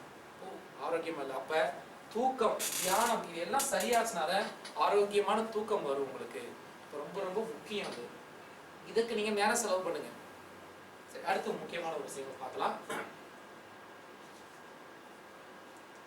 நான் முதல்ல என்ன சொன்னேன் இல்லைங்களா, இந்த உடம்பு அழிஞ்சு போறதுக்கு முக்கியமான ஒரு விஷயம் ஆதாரமா இருக்கிறது ஆகாரம், நித்திரை, மைதுனம்ன்றது, இல்லறத்துல ஈடுபடுறது, பயம். இந்த 4 விஷயங்கள்னாலதான் இந்த உடம்பு அழிஞ்சு போகுது. இந்த 4ல யாரு ஜாக்கிரதையா இருக்காங்களோ அவங்க நீண்ட ஆயுளோட இருக்கலாம். ஆகாரம் எவ்வளவு இருக்கணும்ன்றாரு? அரை வயிறு இருக்கணும். நம்ம வயிற்றோட அளவு தெரியுங்களா? நம்மளோட வயிற்றோட அளவு எவ்வளவு தெரியுங்களா? உங்க 2 உள்ளங்கை இப்படி சேருங்க, உங்க 2 உள்ளங்கை சேருங்க. இவ்வளவு பெருசு விரிக்க கூடாது. உடனே வச்சுக்கிறாரு, சரியா சொல்ல முடியாது, நிறைய சாப்பிடுவேன். அதனாலதான் பாத்தீங்கன்னா ஜெயின துறவிகள், சமண துறவிகள் பாத்தீங்கன்னா எப்படி சாப்பிடுவாங்கன்னா நிர்வாணமா தான் இருப்பாங்க. அவங்க யாராவது உணவு போடும் போது இந்த 2 கைகளையும் வந்து பாத்தீங்கன்னா சேர்த்துட்டு இப்படி வைப்பாங்க, இப்படி நீட்டுவாங்க. இதுல சாப்பிட்டு முடிச்சுட்டு போட்டு அவ்வளவுதான் உங்களோட சாப்பாடு. உங்க 2 உள்ளங்கைகளும் சேர்ந்த அளவுதான் உங்களோட இறைப்பை. இது மேக்சிமம், நாட் மினிமம். மேக்சிமம் விரிஞ்சா எவ்வளவு இருக்கும்? உங்க 2 உள்ளங்கையும். இந்த 2 உள்ளங்கையில எவ்வளவு போட முடியும் உங்களால? அந்த அளவுதான் ஒரு வேளை நீங்க சாப்பிடணும். பாக்குறாங்க, ஆஹா வாய்ப்பு இல்லையே, நாசிலமா இங்கேயே பார்த்தாது, ஒரு மீன் கவரிங் சாப்பிடணும், அப்புறம் சக்கில் இருக்கிற டீயை ஊத்தணும், எங்க இடமே இல்லையே. அவர் கேட்கிறாரு, சாமி மேல வரைக்கும் மேல கரெக்டா நம்ம சாப்பிட சாப்பாடு வயிற்றுல நம்பி, உணவு குழாயில நம்பி, ஏப்ப விட்டா ஒரு பருக்கு வந்து வெளியே விழுகுது. மூக்கு பிடிக்க சாப்பிட்டு இருந்தீங்கன்னா என்ன ஆகும்? சீக்கிரம் ஏமே நம்ம வீட்டை நோக்கி வந்துருவான். சோற்றாசைப்படுவோரையும் காமச்சேற்றாசைப்படுவோரையும் கூற்றாசைப்பட்டு கொண்டு எடுத்துட்டு போயிருன்றாங்க. அப்ப சோத்துலையும் முக்கியமா கவனமா இருங்க. இப்பதான் மொபைல் போன சைலண்ட்ல போட சொன்னேன். ஆகாரம் எவ்வளவு இருக்கணும்? அரை வயிறு தான் இருக்கணும். சாப்பிட்டுட்டு இருக்கும் போது 2 விஷயம் நடக்கும். ஏப்பா வருமா பாத்திருக்கீங்களா? ஏப்பா எதுக்கு சொல்லுதுன்னா, உனக்கு போதுன்னு உள்ள இருந்து ஒரு அலாரம் அடிக்குது. நிறைய பேருக்கு ஏப்பா வரல, ஏன்னா அலாரம் அடிச்சு பார்த்து கேட்கல, அது ஆஃப் ஆயிடுச்சு. என்ன சொன்னாலும் கண்டிக்க மாட்டான்டா அப்படின்னு அது மிஷின் ரிப்பேர் ஆயிடுச்சு. அப்ப ஏப்பா வந்தோடனே நிப்பாட்டிடணும். அடுத்து இன்னொரு ஆரோக்கியமே சொல்லுவாங்க, ஒரு சித்தர்கள் சொல்றாங்க, சாப்பிட்டு எந்திரிக்கும் போது வயிறு பசிக்கணுமா, அப்படி சாப்பிடுன்றாங்க. நம்ம சாப்பிட்டோம்னா அடுத்த நாள் காலையில வரைக்கும் பசிக்க மாட்டேங்குது. அடுத்து நித்திரை எப்படின்னா, அதுல பாதி சித்தர்கள் சொல்ற முறை வந்து பாத்தீங்கன்னா 4 to 5 மணி நேரம் தான் சொல்றாங்க. நீ தீவிரமான சாதனை பண்றவங்க 12 மணிக்கு படுக்கணும், 4 மணிக்கு எந்திரிச்சாரு, 3:30 மணிக்கு. இது நமக்கு சாத்தியம் இல்லாத ஒரு விஷயம். அப்ப தூக்கத்தை கொஞ்சம் என்ன பண்ணலாம், ரொம்ப வேணாம். 8 மணி நேரம் 9 மணி நேரம் 10 மணி நேரம் தூங்காம அளவோட தூங்க. ஏன்னா அதிகமா தூங்குனீங்கன்னா உங்களோட பிராணன் இருக்கு இல்லைங்களா, பிராணன் வந்து நஷ்டமாகும். நீங்க தூங்கி எந்திரிச்சு வரும்போது முகம் அழகா இருக்கா அசிங்கமா இருக்கா சொல்லுங்க? யாருமே பதிலே பேச மாட்டீங்க, நானே தான் பேசிட்டு இருக்கேன். நான் சொல்றேன் எனக்கு அசிங்கமா தான் இருக்கு, உங்களுக்கு உண்மையை வெளியே சொல்லக்கூடாது. போய் முகத்தை கழுவிட்டு வந்து பேசணும்னு. அப்ப தூக்கத்துல என்ன பண்றோம்னா உங்களோட பிராணன் அதிகமா நஷ்டம் அடையுது. எதுக்கு கொரட்டை விடுறாங்க? ஏன் கொரட்டை வருது? பிராணன் நிறைய செலவாகுது தூக்கத்துல. அப்பதான் சித்தர்கள் என்ன பண்ணாங்க, தூக்கத்தை குறைச்சாங்க. அது 2ல ஆயுசு நஷ்டமாகுது. அடுத்து பாத்தீங்கன்னா இல்லறத்துல இருந்தா கூட மைதுனன்றது விந்து, பெண்ணா இருந்தா சுக்கில சுரோனிதம் அளவோட வீணா வெளியேறணும். அளவுக்கு மீறி போச்சுன்னா மரணம் வந்துடும். அடுத்து பயம் எப்படி இருக்கணும்? பூஜ்ஜியம். எதுக்கும் எந்த காலத்தை கொண்டும் பயப்படக்கூடாது. ஏன்னா உள்ளேயும் வெளியும் யார் இருக்கிறாரு? இறைவன் தான் இருக்காரு. ஒவ்வொரு முறையும் நீங்க பயப்படும் போது உங்க உடம்புல வந்து அசிட்டிக் அளவுக்கு அதிகமாக சுரந்து உங்க உடம்பு என்ன ஆகுது? நடுக்க வருது பாருங்க பயந்தோன்னே. அப்ப இது அளவுக்கு அதிகமா சுரக்க என்ன ஆகுனா உடம்பு கெட்டு போயிடும். ஒரு முறை பயந்தீங்கன்னா உங்க உடம்புல இருந்து சுரக்கப்படக்கூடிய அமிலம் வந்து மறுபடியும் சரியாகிறதுக்கு 6 மணி நேரம் ஆகும். விஷம் உடம்புல கலக்குது. இப்போ மாமிசத்தெல்லாம் ஏன் சாப்பிட வேணாம்னு சொல்றாங்க? ஒரு மாமிசத்தை அரும்பு பயப்படுது, கத்துது, கதறுது, உடம்புல இருந்து விஷத்தை கக்குது, அதை பூரா பரவுது, அதை போய் நம்ம தின்னுட்டு வரோம். அப்போ உடம்புல நமக்கு என்ன வரும்?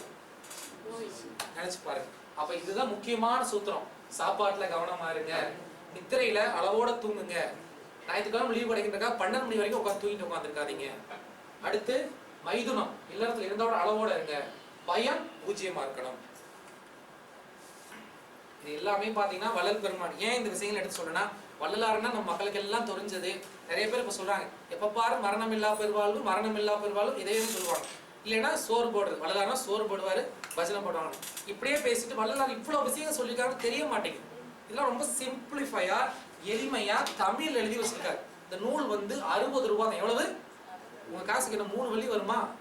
3 வெள்ளியில எவ்வளவு விஷயங்கள் உள்ள இருக்கு. நம்ம யாரும் படிக்காம அதுவும் முக்காடுபட்ட சாமியார் நினைச்சிட்டு போயிட்டு இருக்கோம். இவ்வளவு விஷயங்கள் உள்ள சொல்லி வச்சிருக்காங்க. இன்னொன்னு சொல்லிக்கிறோம், அவர் புரியல படிக்கிறதெல்லாம். ஒரு புக்கு கொடுக்குறாங்க, இந்த புக்கை படிச்சு முடிச்சுன்னா உங்களுக்கு ஒரு 1 மில்லியன் தர போறாங்கன்னா நீங்க என்ன பண்ணுவீங்க? எல்லாரும் விடிய விடிய உட்காந்து படிச்சு முடிச்சிருவோம். ஒரே நல்லா ஒரே கரெக்டா சொல்றாரு. சரி, அடுத்து வந்து பாருங்க, நம்ம உணவும் குணமும். நம்மளுக்கு வந்து 3 விதமான குணங்கள் இருக்கு. எத்தனை விதமான குணங்கள்? முதல் குணம் ரஜோ குணம், தமோ குணம், சாத்வீக குணம். இது வந்து சான்ஸ்கிரிட்ல சொல்லுவாங்க. தமிழ்ல சொல்லணும்னா வேகம், சோம்பல், அமைதி, விவேகம். ரஜோ குணம்னா ஆக்டிவ், கோபம், விருப்பு, வெறுப்பு, எதையாவது செயல் செஞ்சுக்கிட்டே இருப்பாங்க, ரஜோ குணம். தமோ குணம்னா எரும மாடு மாதிரி குப்புறப்படுத்துங்க, எரும மாடு மாதிரி அறிவே வேலை செய்யாத ஒரு நிலை. சாத்வீகம் அப்படின்னா என்னன்னு பாத்தீங்கன்னா ஒரு அமைதி, வேகம் இருக்காது, விவேகம் இருக்கு. அப்ப பாருங்க, ரொம்ப ஆக்டிவா இருக்கிறது, இல்லைன்னா ஆக்டிவே இல்லாம இருக்கிறது. இன்னொன்னு அமைதி, விவேகம். இந்த 3 குணங்கள் தான் ஒவ்வொரு மனிதனும் இருக்கும். சில நேரம் பாருங்க வேலை செஞ்சுக்கிட்டே இருக்கும், இல்லைன்னா சில நேரம் அமைதியா சோம்பலுக்கு போயிடும். இது எப்படி நம்மளோட உணவோட லிங்க் ஆகுது அப்படின்றத நம்ம பார்க்க போறோம். நீங்க ரொம்ப கேங்ஸ்டர்ஸ் பாருங்க, ரொம்ப இப்ப பாருங்க ரவுடித்தனமா பேசுவான், ஒரு மூர்க்கமா இருப்பாங்க. அவங்களோட லைஃப் ஸ்டைல பாருங்க, அவங்க என்ன சாப்பிடுறாங்கன்னு பாருங்க. கண்டதை திம்பான், எல்லாத்தையும் சாப்பிடுவான், மாமிசம் சாப்பிடுவான், தண்ணி அடிப்பாங்க. அவங்களோட லைஃப் ஸ்டைல பார்த்தா ஒரு மாதிரி இருக்கும். பாருங்க சாப்பாடும் எப்படி இருக்கு, குணம் எவ்வளவு ஒத்து வருது பாத்தீங்களா? அடுத்து நம்ம எல்லாரும் ஒரு 4 இட்லி சாப்பிடணும்னு வச்சுங்களேன். நீங்க 2 இட்லி உங்க உடம்புக்கு சாப்பிடுறீங்க. 2 இட்லி சாப்பிட்டாலே போதும். அடுத்த 2 இட்லி எதுக்கு சாப்பிடுறீங்க? உங்களோட மனசுக்கு சாப்பிடுறீங்க. ஒரு வாரம் இந்தியாவில் போய் சுத்தின உடனே ஏர்போர்ட்ல வந்து இறங்கினோடனே நாக்கு என்ன கேக்குது? என்ன கேக்குது? என்னடா எப்ப பாரு இட்லி தோசை என்கிட்ட கேட்பாங்க, சாமி நாசிலமா செய்யலாமா? அப்ப பாருங்க மனசு பாருங்க, நீங்க சாப்பாடு தான் இருக்கு. ஏன்னா மனசு உங்களோட சாப்பாடு உடம்புக்கு போகுது, அதற்கு அடுத்து மனசுக்கு போகுது. அப்ப உங்களோட உணவும் உணர்வும் ஒண்ணு. அன்னம் போல் எண்ணம் சொல்லுவாங்க. என்ன சொல்லுவாங்க? அன்னம் போல் உங்களோட எண்ணம், உணவே உணர்வு.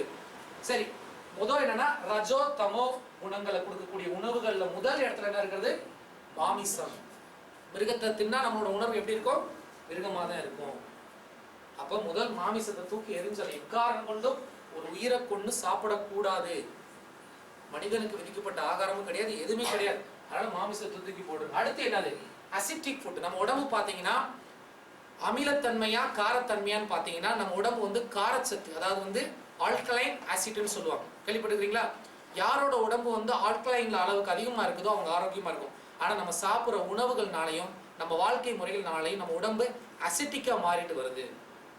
அப்ப என்ன ஆகும்னு பாத்தீங்கன்னா, அதான் எப்ப பாரு காரம் வரணும். என்ன சமையல் தூக்கி எரியுறது, பறக்கும் தட்டு. பாத்தீங்கன்னா வீட்டுல காரமே இல்லை சாப்பாட்டுல. மனுஷன் சாப்பிடுவானா? அதை மனுஷன் தான் சாப்பிடுவான், நீ சாப்பிட முடியாது. வீட்டம்மா சொல்லுவாங்க இருக்கு. அப்ப எப்பயுமே என்ன பண்ணணும்னா என்னைக்காவது ஒரு நாள் ஓகே காரம், எப்பயுமே எனக்கு எண்ணெய் மிதக்கணும், மிளகா அரைச்சி ஊற்றணும், காரங்காரமாக தின்னுக்கிட்டு இருந்தீங்கன்னா சீக்கிரம் லிவரு பஞ்சர் ஆயிரும். அதனால காரம் சாரமான அதிக காரம், உப்பு, புளிப்பு இது மூணுமே கூடாது. ஐயர் வீட்டு சாப்பாடு பார்த்துருக்கீங்களா? நெய் ஊற்றி பருப்பு ஊற்றி அப்படி மிளகு தான் அடிச்சு போடுவாங்க, காரமே இருக்காது. அவன் பையன் நல்லா இருப்பான். நம்மளால எல்லாம் போட்டு கொடுக்க போய் பக்கத்து வீட்டில் அடிச்சுட்டு வருவான். அப்ப அதிகமா காரம், அதிக உப்பு, அதிக புளிப்பு. காரம் சாப்பிட்டீங்கன்னா லிவர் போயிடும். உப்பு சாப்பிட சாப்பிட என்ன ஆகும்? கிட்னி போயிடும். அடுத்து புளிப்பு சாப்பிட சாப்பிட உங்க உடம்புக்குள்ள இருக்கிற நமக்கு முக்கியமான இந்த மூட்டுகள் இருக்கக்கூடிய என்ன பண்ணுவாங்க, அந்த ஜாயிண்ட்ல இருக்கக்கூடிய ஜெல்லெல்லாம் எடுத்து சாப்பிட்ரும். உங்க வீட்டுல பித்தளை பாத்திரம், ஐம்பொன் பாத்திரம் இருந்தா எதுல எடுத்து விளக்குறாங்க? புளியை போட்டு தேய்ப்பாங்க. புளி மேல இருக்கிற என்ன பண்ண அவ்வளவு பெரிய ஆசிட். நம்ம புளியை என்னைக்கு சாப்பிட ஆரம்பிச்சோம் பாத்தீங்கன்னா, இந்தியாவோட ஒரு காலகட்டத்தில் பஞ்சம் வந்தது. அப்போ துருக்கியிலேருந்து கொண்டு வரப்பட்டது. சாப்பாடு, பருப்பு, அரிசி எதுவுமே கிடையாது, பஞ்சம். அப்போ புளிக்குழம்ப காய்ச்சி வச்சு 1 மாதத்துக்கு சாப்பிடுவாங்க. ஏதோ கம்பம், எப்பயாவது கம்பு கிடைக்கும், அதில் என்ன சொல்றது, களி கிண்டி கொஞ்சம் புளியை தொட்டுக்கிட்டு சாப்பிடுவாங்க. உண்மையான புளி காடாம்புளின்னு ஒரு புளி இருக்குது. அதுவும் இல்லைன்னா பார்த்தீங்கன்னா புளியாரைன்னு ஒரு மூலிகை இங்கே மலேசியாவில் எல்லா இடமும் கிடைக்கும். கால் வைக்கிற இடம்லாம் பார்த்தீங்கன்னா ஒரு 3 இலை சின்ன மஞ்சள் பூவு இருக்கும். அதை வாயில பறிச்சு போட்டீங்கன்னா புளிப்பா இருக்கும். அதுதான் நம்மளோட உண்மையான புளிப்பு. இந்த நம்ம சாப்பிட்ற புளி உடம்புக்கு எடுத்துரும். இப்போ எப்போ பாரு காரம், உப்பு, புளிப்பு சாப்பிட்டு இருந்தீங்கன்னா உடம்பு வீணாயிரும். அடுத்து கிழங்குல வளர்ப்பெருமான்னு சொல்ற ஒரே ஒரு விஷயம், கருணை அன்றி புசியும். அது கிழங்குக்கு பேரே என்னது? கருணை கிழங்கு. ஏன்னா கருணை கிழங்கு மட்டும்தான் இந்த பூமி கடையில கிடைக்கக்கூடிய என்ன சொல்றது, காரச்சத்தை எடுத்துக்கக்கூடியது. நீங்க கருணை கிழங்கு தொடர்ந்து சாப்பிட்டு வந்தீங்கன்னா வயிறு பிரச்சனை வராது, பைல்ஸுக்கு அருமையான மருந்து. ஆனா நம்ம மற்ற சாப்பிட்ற எல்லா கிழங்குகளும் உடம்புக்கு தமோ குணத்தை கொடுக்கும். கால்கை வலி வரும், வாத பிரச்சனைகள் வரும், உடம்பு சோம்பலை குடிக்கக்கூடியது. அதனால இதோ நாக்கு கடுமையாயிட்டோம், எப்ப பாரு டெய்லி எனக்கு 3 வேளை உருளைக்கிழங்கு வேணும் அப்படின்னா வேணாம், கெட்டு போயிடும் உடம்பு. என்னைக்காவது எடுத்துக்கலாம். அதிகபட்சம் கருணை கிழங்கு எடுத்துக்கங்க. மற்ற கிழங்குகளை முடிஞ்ச வரைக்கும் குறைச்சிருங்க. ஏன்னா அதுல சத்து கிடையாது, உடம்புக்கு ஆரோக்கியம் தேவையில்லாத ஒரு உணவு. அடுத்து வந்து பாத்தீங்கன்னா எப்பயுமே என்ன பண்றது, ஃப்ரைட் ஐட்டம். என்ன சாப்பிட்றோம்? Fried item. எப்ப பாரு நம்மளுக்கு வறுத்து பொரிச்சு இருக்கணும் இல்லையா? மசாலா படம் மாதிரியே இருக்கணும் நம்ம சாப்பாடு. எப்பயுமே வறுத்த பொரிச்சு உணவு சாப்பிட்டீங்கன்னா சீக்கிரம் உடம்பு போயிடும். அடுத்து வந்து பாத்தீங்கன்னா சமையல் நம்ம என்ன பண்றோம், பெருங்காயம், பூண்டு, வெங்காயம். அதனால சைனீஸ் பாருங்க என்ன பண்றாங்க, பூண்டு வெங்காயமோட சாப்பிட்றவங்களை சைவமா ஏத்துக்க மாட்டாங்க. ஏன்னா பூண்டு, வெங்காயம், பெருங்காயம் அதிகமா சாப்பிட்டீங்கன்னா உங்களோட எமோஷன்ஸ், அடுத்து உங்களோட செக்ஸுவல் தாட்ஸ் அதிகமா உற்பத்தி பண்ணும். அதனால என்ன பண்ண, சாப்பிடுங்க. பெரிய வெங்காயம் வேணாம், சின்ன வெங்காயம் சாப்பிடலாம். ஸ்மால் ஆனியன் இருக்கு இல்லைங்களா, அதுவும் அளவோட. பூண்டுலையும் வந்து பாத்தீங்கன்னா இந்த சைனா பூண்டு பெருசு பெருசா வரும், அது வேணாம். நாட்டு பூண்டுன்னு வரும், அதுவும் அளவோட. பெருங்காயம் இதுவும் அளவோட இருக்கணும். எப்ப பாரு ஒரு வெங்காயம் அவ்வளவு வெட்டி போடணும், பூண்டு வெட்டி போட்டு எப்பயுமே நாக்கு சொட்ட சொட்ட சாப்பிடணும்னு வச்சுங்க. சொன்ன எனக்கே வச்சு 40 வயசுல சக்கரை வரும், பிளட் பிரஷர் வரும், மூட்டு வலிக்கும், குனிஞ்சா நிமிர முடியாது, நிமிர்ந்தா குனிஞ்ச முடியாது. டெய்லி இவ்வளோ பச்சை கலர், மஞ்சள் கலர், சிவப்பு கலர் மாத்திரை சாப்பிடணும். தூங்கினா தூக்கம் வராது, அடிக்கடி யூரின் வரும், பாத்ரூம் போக முடியாது, நிம்மதியாக உட்கார முடியாது. இது ஒரு வாழ்க்கையாது, தேவையாது நமக்கு. கொஞ்சம் நாக்கு கட்டுப்படுத்தலைன்னா ஒரு நாய்க்கு கூட பார்த்தீங்கன்னா சைவ பிரியாணி போடுங்க, சைவ பிரியாணி போடுங்க. இவ்வளோ தட்டு நிறையா வச்சிங்களோட பசி அது முடிஞ்சிருச்சுன்னா எவ்வளோ இருந்தாலும் சாப்பிடாது போயிடும். ஒரு மிருகம் பார்த்தீங்கன்னா பசி அளவுக்கு தான் சாப்பிடும். மிருகத்துக்கு இருக்க கண்ட்ரோலோட மனுஷனுக்கு இல்லை. 2 இட்லி சாப்பிட்றான் போதுன்னு மனசு சொல்லுது, 6 இட்லி சாப்பிட்டு எதிர்த்து போகிறான். எப்படி இருக்கு பாருங்க. நமக்கு எத்தனை அறிவு? எல்லாம் கடவுள் கேட்கணும், தப்பா சொல்லிட்டாருன்னு நினைக்கிறேன். சரி, இது எப்போ என்ன நல்லா கவனிச்சுங்க, மாமிசம் வரவே கூடாது. காரம் சாரமான புளிப்பு, உப்பு, கிழங்கு, வறுத்த பொரிச்சு இதெல்லாம் என்னைக்காவது விருந்து மருந்து. என்னைக்கு, எத்தனை நாளைக்கு?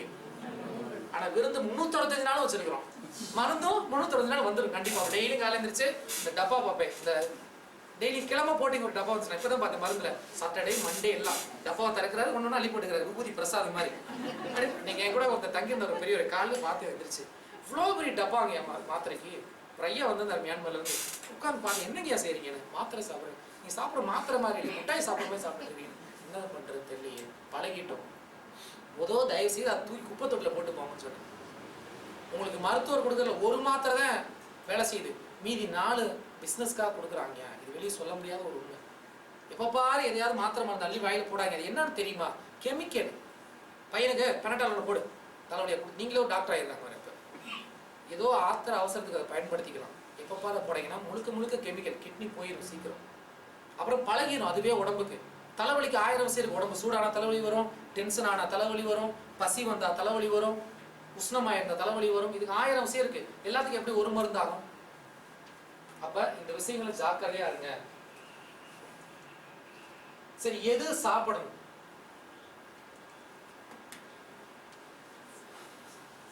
தயவுசெய்து இன்னைக்கு சாப்பாடுல உருளைக்கிழங்குலாம் இருந்தா இன்னைக்கு ஒரு நாள் சாப்பிட்டுங்க, நாளைக்கு மாத்தீங்க. ஏன்னா இது ஆசிரமா இருந்தா நம்ம சமைச்சு கொடுக்கலாம். நீங்க சூழ்நிலைக்கு இதை பசி கொடுத்துருக்காங்க. இதெல்லாம் வீட்டுல இருந்து போய் நீங்க கடைபிடிக்க ஆரம்பிங்க.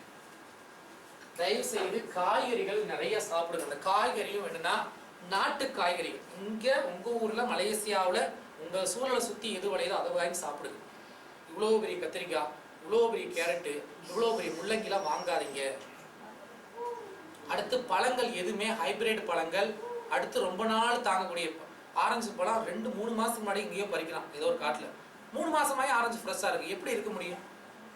அடுத்து சீட்லெஸ், ஹைபிரிட் சீட்லெஸ் நிறைய உரங்கள் போட்ட உணவுலாம் சாப்பிட்டீங்கன்னா இன்னைக்கு ஒரு மிகப்பெரிய ஒரு பிரச்சனை நடந்துட்டு இருக்கு தெரியுங்களா? நம்ம எல்லாருக்கும் இல்லை, நம்ம சமுதாயத்துல ஒரு காலகட்டத்தில் டாக்டர் எல்லாத்தையும் குடும்ப கட்டுப்பாடு பண்ணுங்கன்னு சொன்னார். இப்போ குழந்தை இல்லைன்னு சொல்லி எல்லாம் லைன்ல நிற்கிறாங்க. காரணம் என்னன்னா உணவு வித்தை இல்லை, யாருக்கும் மாறி போச்சு. சீட்லெஸ் எல்லாம் சாப்பிட்டு நமக்கு எப்படி சீடு இருக்கும்? இவ்வளோ பெரிய விஷயம் நடந்துருக்கு. அதனால இனிமேல் இவ்வளோ பெரிய முள்ளங்கி, இவ்வளோ பெரிய கத்திரிக்காய் சாப்பிடாதீங்க. முழுக்க முழுக்க ஃபெர்டிலைசர் போட்டு மண்ணை கெடுத்து உடம்பை கெடுத்துட்டு இருக்கிறாங்க. இப்போ சைவத்துக்கு மாற நல்ல விஷயம் தான், ஆனால் அதுலேயும் நீ கொஞ்சம் விழிப்பா இருங்க. காய்கறிகள், நாட்டு காய்கறிகள். அடுத்து என்ன பண்ணணும்? உங்களுக்கு தெரியும், முருங்கைக்காய், கத்திரிக்காய், அவரைக்காய், வெண்டைக்காய், இதெல்லாம் நல்ல நாட்டு காய்கறி. ஒரு நாளைக்கு மதியம் சாப்பிட்றோம் குறைஞ்ச 2 காயாவது நம்ம இடத்துல இருக்கணும். இல்லை 1 காய் 1 கீரை. நீங்கள் இவ்வளோ சோறு சாப்பிடக்கூடாது. எவ்வளோ சோறு? நம்ம உழைக்கிற உழைப்பு நம்ம உழைக்கிறதே கிடையாது. உங்களுக்குலாம் 1 கப்பு சாதம்னா யாரும் சாப்பிடக்கூடாது, சரிங்களா? அட்லீஸ்ட் வந்து 4-5 கிலோமீட்டர் நடக்கிறீங்கன்னா 2 கப்பு 3 கப்பு சாப்பிடலாம். 1 கப்புக்கு மேலே கூடாது. 1 கப்பு சாதம், 1 கப்பு. உங்களுக்கு அந்த அளவுக்கு காய்கறிகள் இருக்கணும். அப்போ காய்கறிகள். அடுத்து முதல் உணவே பார்த்தீங்கன்னா ஸ்டீம்டு ஃபுட்டு தான் ஃபர்ஸ்ட் இடத்துல இருக்குது. இட்லி, அடுத்து புட்டு, கொலக்கட்டைகள். ஏன்னா இது அவித்த உணவுல பார்த்தீங்கன்னா எண்ணெய் பொருட்கள் இல்லை, அப்போ ஆரோக்கியமானது. அப்போ இந்த மாதிரி அவித்த ஸ்டீமிங் ஃபுட்டு எப்பயுமே பொறிச்சு சாப்பிட்டுட்டு இருக்காதீங்க. அடுத்து வந்து பாருங்க பருப்பு. நிறைய தானியங்கள் நம்மகிட்ட இருக்குங்க. நிறைய தானியங்கள், பாசிப்பயிறு இருக்கு, உளுத்த பருப்பு இருக்குது. உளுந்து பருப்பு தொடர்ந்து சாப்பிட்டுட்டு வந்தீங்கன்னா இடுப்பு வலி வராது, மூட்டு வலி வராது. எத்தனையோ விதமான தானியங்கள், கம்பு, தெனை, அரிசி, சாம, சோளம், குதிரைவாளின்னு எத்தனையோ அரிசி இருக்கு. நம்ம எதுவுமே தெரியாது. எப்போ பாரு ஒரு வெள்ளை சாதம், வெள்ளை சாதம், வெள்ளை சாதம். சைனீஸ் பார்த்தீங்கன்னா மாறிட்டாங்க. இப்போ ப்ரௌன் ரைஸு, அப்புறம் கவுனி அரிசிலாம் மாறிட்டாங்க. நம்ம மாறுறதே கிடையாது. இப்போ பாரு ஒரு வெள்ளை சாதம், ஒரு பைத்தக்காய் பரட்டல், அப்புறம் சிவப்பு கடலில் ஒரு குழம்பு, இதே தான் சாப்பிட்டுட்டு பார்த்துருக்கோம். எனக்கே போர் அடிச்சு போச்சு. அதனால் கொஞ்சம் மாறுங்க. அப்போ அடுத்து வந்து கீரை. தினசரி ஒரு கீரை சாப்பிடுங்க. தினசரி ஒரு கீரை அவசியம் சாப்பிட்டு ஆகணும். இப்போ வெஜிடேரியன்ல ஒரு முக்கியமான ஒரு விஷயம், சமீபத்தில் சைவ உணவாளருக்கும் அசைவ உணவாளருக்கும் என்ன ஒரு வித்தியாசம்னு ஒரு நல்ல ஒரு விளக்கம் நான் யூடியூப்ல பார்த்தேன். அவர் என்ன சொல்றாருன்னா, அசைவ உணவு உடம்புக்கு கெடுதி அப்படின்றது அது எல்லாத்துக்கும் தெரியும். ஆனா ஆன்மீக ரீதியாக என்ன சொல்றாருன்னா, அசைவங்கள், இப்போ நீங்க ஒரு பிராணிகள், விலங்குகள், மனிதர்கள் எல்லாரும் உணவுக்கு வந்து சுயமா உற்பத்தி பண்ணக்கூடிய சக்தியில கிடையாது. அப்படி டிபெண்ட் பண்ணி தான் இருக்கும் வெளியே இருந்து. உண்மையா இல்லையா? ஒரு அனிமல்ஸ் எல்லாமே உணவு வெளியே இருந்து ஒருத்தர் எதிர்பார்த்து இருக்கிறோம். எதிர்பார்க்காம சுயமா உணவு உற்பத்தி பண்ணக்கூடியது எதுனா தாவரங்கள். உண்மையா இல்லைங்களா? தாவரங்கள் சுயமா. அப்ப அந்த உணவு ஒரு மனிதன் தொடர்ந்து சாப்பிட என்ன ஆகும்னா, அவன் உணவை வெளியே இருந்து எதிர்பார்க்க தேவையில்ல, அவன் சுயமா சூரியன்ல இருந்தும் காற்றுல இருந்தும் தன்னுடைய உணவை எடுத்துக்கிடுவான். அப்ப அவனுக்கு உணவு குறைஞ்சிடும். இதுதான் ஒரு முக்கியமான காரணம் சைவத்துக்கு மாறுறது. அப்ப நீங்க இயற்கையான உணவுகளை சாப்பிட போது நம்ம உடம்பு இயற்கையா மாறிடும். அப்ப கொஞ்ச நேரம் வெயில போய் நின்னீங்கனாலே அந்த வெயில் உடம்பு சக்தி ஏறிடும். நம்ம எத்தனை பேர் வெயில நிக்கிறோம்? நம்ம வெயில போன கருத்துருவோமே. நம்ம நிறமே நல்லா நம்மளோட நிறமே கருப்பு தாங்க. தயவுசெய்து வெயிலில் உடம்பு படுறதே கிடையாது. கொஞ்ச நேரம் ஒரு நாளைக்கு சாயந்தரம் மாலையில 20 நிமிஷமா வெயில போய் நில்லுங்க. வெயில போய் கருத்தாலும் பரவாயில்ல, வெளியே மட்டும் வெள்ளையா இருந்து உள்ளெல்லாம் டேமேஜ் ஆகுது என்ன பண்ணுங்க சொல்லுவாங்க, என்னது பேஸ்மெண்ட் வீக், என்னது பில்டிங்கு ஸ்ட்ராங் பேஸ்மெண்ட் வீக்ன்ற மாதிரி இருக்கிறோம். அப்ப இந்த மாதிரி இயற்கை பொருட்களை சாப்பிட உடம்பு என்னவா மாறிடும்? இயற்கையா மாறிடும்.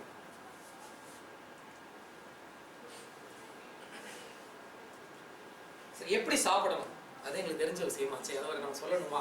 எப்படி சாப்பிடணும் அப்படின்றது சொல்றோம். நம்ம சாப்பிட்றோம், ஆனா தப்பா சாப்பிட்டு இருக்கோம். முதல் விஷயம் என்ன பண்ணணும்? நல்லா பசிச்சு சாப்பிடணும். நல்லா கவனிச்சுங்க. என்னைக்கா ஒரு விருந்து எங்கேயா போய் பார்க்குறோம், ஓகே. இப்போ நானே பாருங்க, ஒரு 50 நாள் ட்ராவலில் இருக்கிறேன். தர்ம சங்கடம் தான் சில இடத்துல அன்பர்கள் கொடுக்கலன்னா ஒரு மாதிரி வருத்தப்பட்டுறாங்க. நான் ஊருக்கு போனேன்னா என்ன பண்ணுறீங்களா, ஒரு வாரத்துக்கு நான் சாப்பிட மாட்டேன். ஒரு வாரத்துக்கு என்ன காய போட்டாதே இதெல்லாம் பேலன்ஸ் ஆகும்.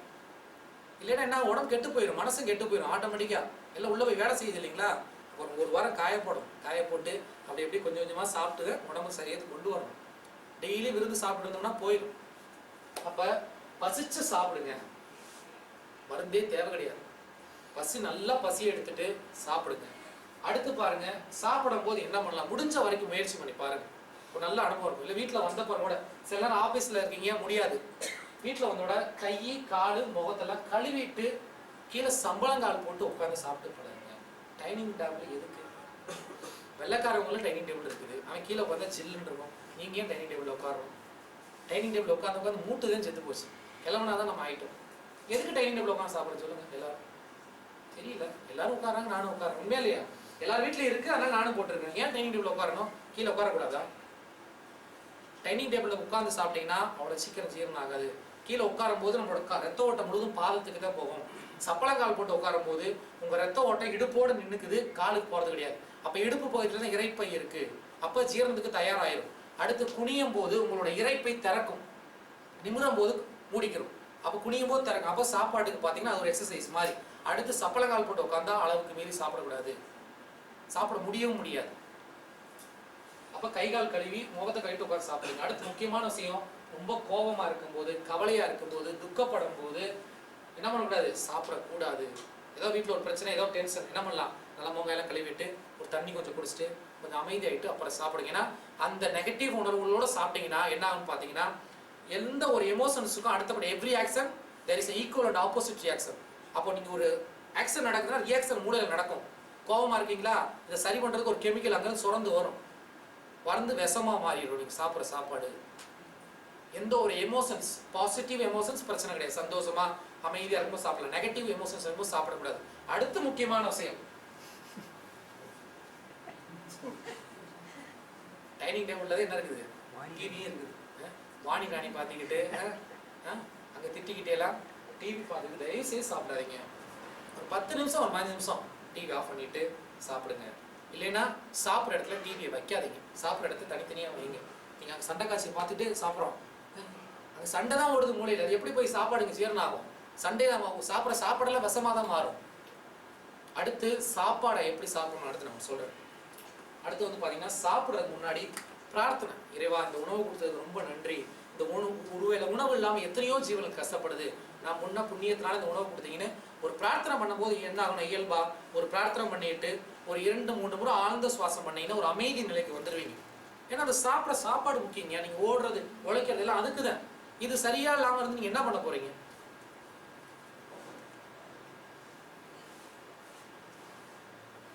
எங்க பாட்டி, அதாவது பாட்டின்னு சொல்றேன், தாத்தாவோட என்ன சொல்றது, எள்ளு பாட்டி, நான் நல்லா பார்த்துருக்கேன். கிட்டத்தட்ட 120 வயசு வரைக்கும் இருந்துச்சு, ஒரு நோயுமே கிடையாது. ஏன் எனக்கு மேலே உயரமா இருக்கும், 6 அடி உயரம், நல்லா இருந்தது. கடைசி வரைக்கும் தனியாக தான் சமைச்சு சாப்பிடாது, சாப்பாடு போட்டாலும் சாப்பிடாது. மதியம் ஒரு வேளை தான் சாப்பிடுவாங்க, மஞ்சடியில் வடித்து சாப்பிட்டு நல்லா இருந்தது, நோயே வரல.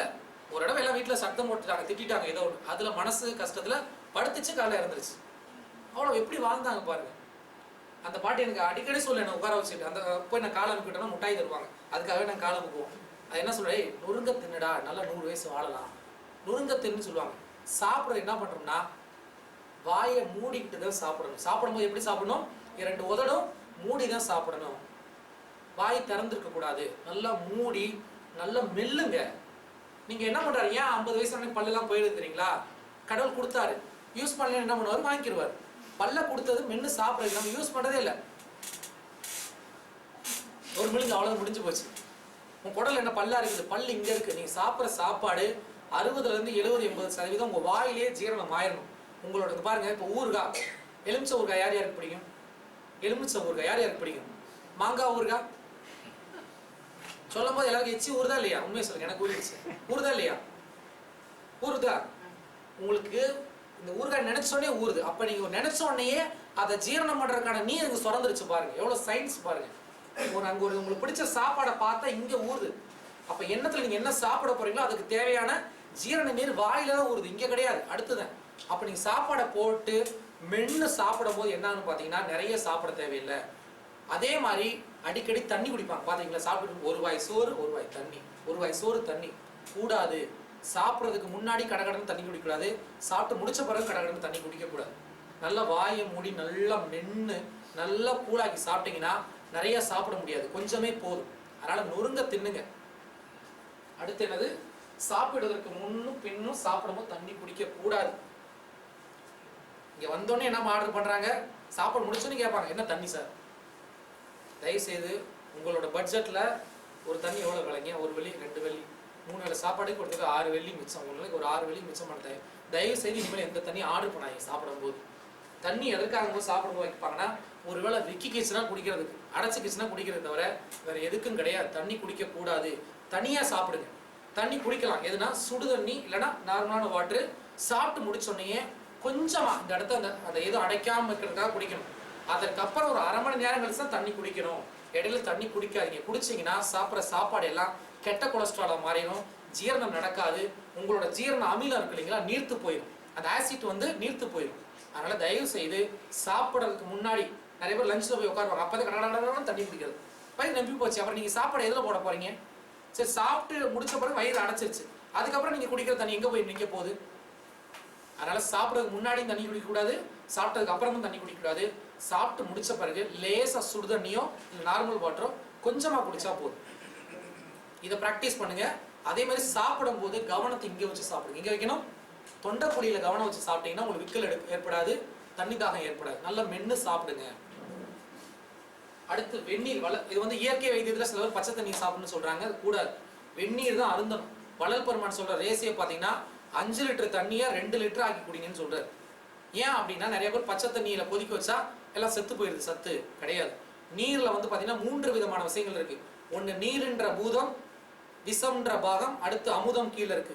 5 லிட்டர்ல வந்து 3 லிட்டர் கொதிக்க வச்சீங்கன்னா அமுதம் மட்டும் கடைசியா நிற்கும்.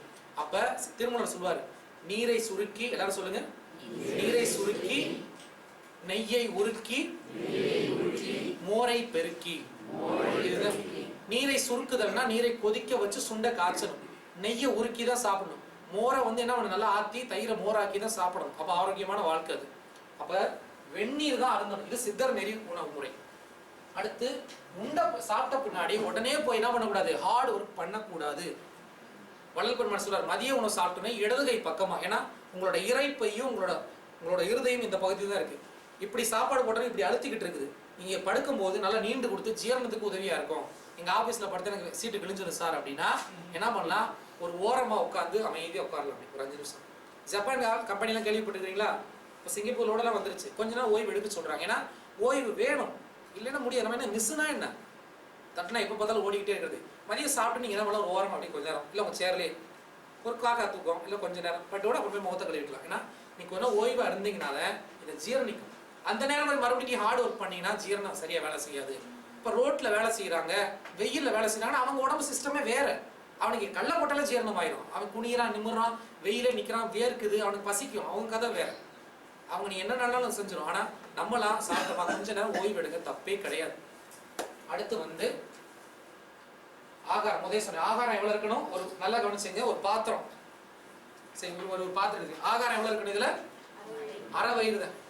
இங்க வரைக்கும் மூடி கலந்துட்டு வெளியே விழுகிறாங்க, சாப்பிடக்கூடாது. சரியா? ஆகாரம் அரை வயிறு. அதுல தண்ணி எவ்வளவு இருக்கணும், 1/4 வயிறு. அப்புறம் காற்று இருக்கணும். இப்போ ஒரு பிளெண்டர் எடுத்துங்க, பிளெண்டர் மாதிரி தான் வயிறு ஃபுல்லா போட்டு அடைச்சா பிளெண்டர் என்ன ஓவர்லோடுன்னு ஆஃப் ஆயிரும். அதுல வந்து முக்கா சாப்பாடு இருக்கணும், கொஞ்சம் தண்ணி இருக்கணும். தண்ணி ஊத்துறதுனால அரைக்காது, ஏர் வேணும், அப்பதான் அரைஞ்சு பேஸ்ட் ஆகி வரும். அப்ப நம்ம வயிறும் பிளெண்டர் ஒண்ணு, அதனால நான் வச்சிருக்கேன். அடுத்து ஒரு முக்கியமான ஒரு விஷயம் சொல்ல போறேன், நல்லா கவனிச்சுங்க.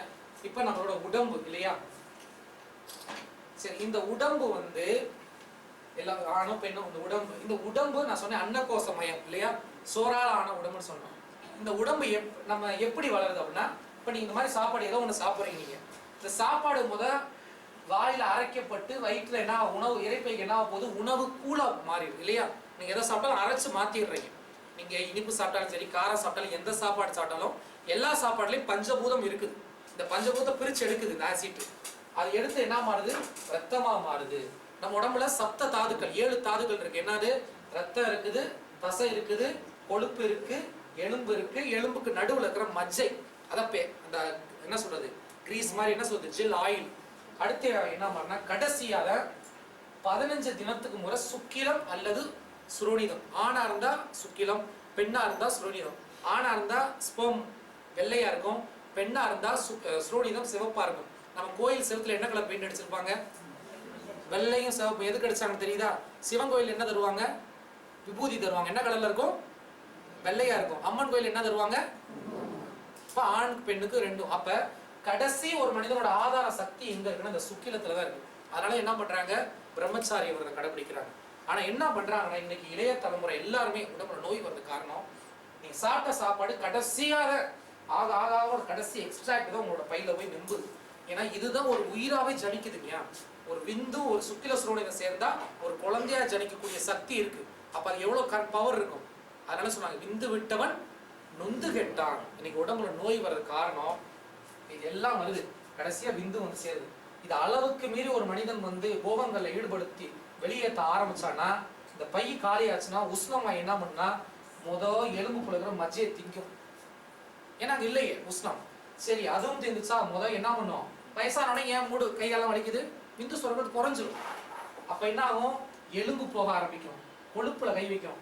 நிறைய ரொம்ப கெட்ட வழிகளில் போறவங்களாம் பாருங்க, இன்னைக்கு பசங்க எல்லாம் முகமெல்லாம் ஒட்டி போய் ஒரு மாதிரி சைக்கலாஜிக்கல் பேஷண்ட் ஆயிடுறாங்க. ஏன்னா அவனுக்கு தெரிய மாட்டேங்குன்னா 12 வயசுல தான் அவனுக்கு இது வரைக்கும் இந்த வேலை தான் நடக்கும். சாப்பிட்ட சாப்பாடு மஜ்ஜை வரைக்கும் தான் நடக்கும். 12 வயசு ஆன உடனே தான் விந்து சுரக்க ஆரம்பிக்கும். 12 வயசுல உங்க வீட்டுக்கு இருக்கிற பொம்பளை புள்ள ஆம்பளை பையன் சொன்ன அப்படி கேட்கவே மாட்டான். நீங்க என்ன செய்யக்கூடாதுன்னு சொல்றீங்களோ அதை முதல் செய்வான். காரணம் என்னன்னா அவனுக்கு தெரியாது உடம்புல கெமிக்கல் ரியாக்ஷன் நடக்குது. தயவுசெய்து நம்ம வீடுகள்ல பசங்கள்ட்ட உட்காந்து பேசு. தப்பே கிடையவே கிடையாது. உன் உடம்புக்கு என்ன நடக்குது, ஆண்னா என்ன பெண்ணை என்ன, ஆனா அதை சரியா நீங்க தெரிஞ்சுக்கிட்டு பேசணும். இன்னைக்கு அது செய்யாதனால என்ன பண்றான், அன்னைக்கு அவன் வெளியே போய் ஒரு பண்ணை பார்த்தா கவர்ச்சியா இருக்கு, பொண்ணுக்கு ஆணை பார்த்தா கவர்ச்சியா இருக்குது. நீங்க கூடாதுன்னு கட்டி போட்டு வைப்பீங்க. நம்ம எல்லாரும் அப்படிதான் இருந்தோம், இயல்புதான். அப்ப அதை தான் ஆக்சன் செய்ய ஆரம்பிப்போம்.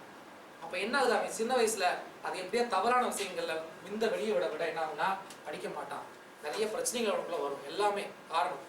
அதனால அடுத்து பாத்தீங்கன்னா அதிகமா ஸ்மோக் பண்ணும்போது, அதிகமா நீங்க ட்ரக்ஸ் எல்லாம் எடுக்கும்போது நேரடியா பாதிக்கப்படக்கூடிய விஷயம் ஒரு மனிதனோட விந்து. பெண்ணா இருந்தா சுரோனிதம். பெண்ணுகள்லாம் நீங்க சிகரெட் பிடிக்க ஆரம்பிச்சிட்டாங்க, சீக்கிரம் எல்லாம் போயிடும், உடம்பு வீணாயிரும். அதனால இப்ப நம்ம உடம்போட கடைசி என்னது, நீரில்லா நெற்றிப்பால். நீர்ன்றது திருநீர் கிடையாது. இந்த விந்து நீர் வந்து ஒரு மனிதனோட முகத்துக்கு வரும். அப்ப இல்லறத்துல இருந்தாவோட வளர்க்கணும்னு சொல்றாரு 15 தினத்துக்கு ஒரு முறை தான் இல்லறத்துல ஈடுபடணும்.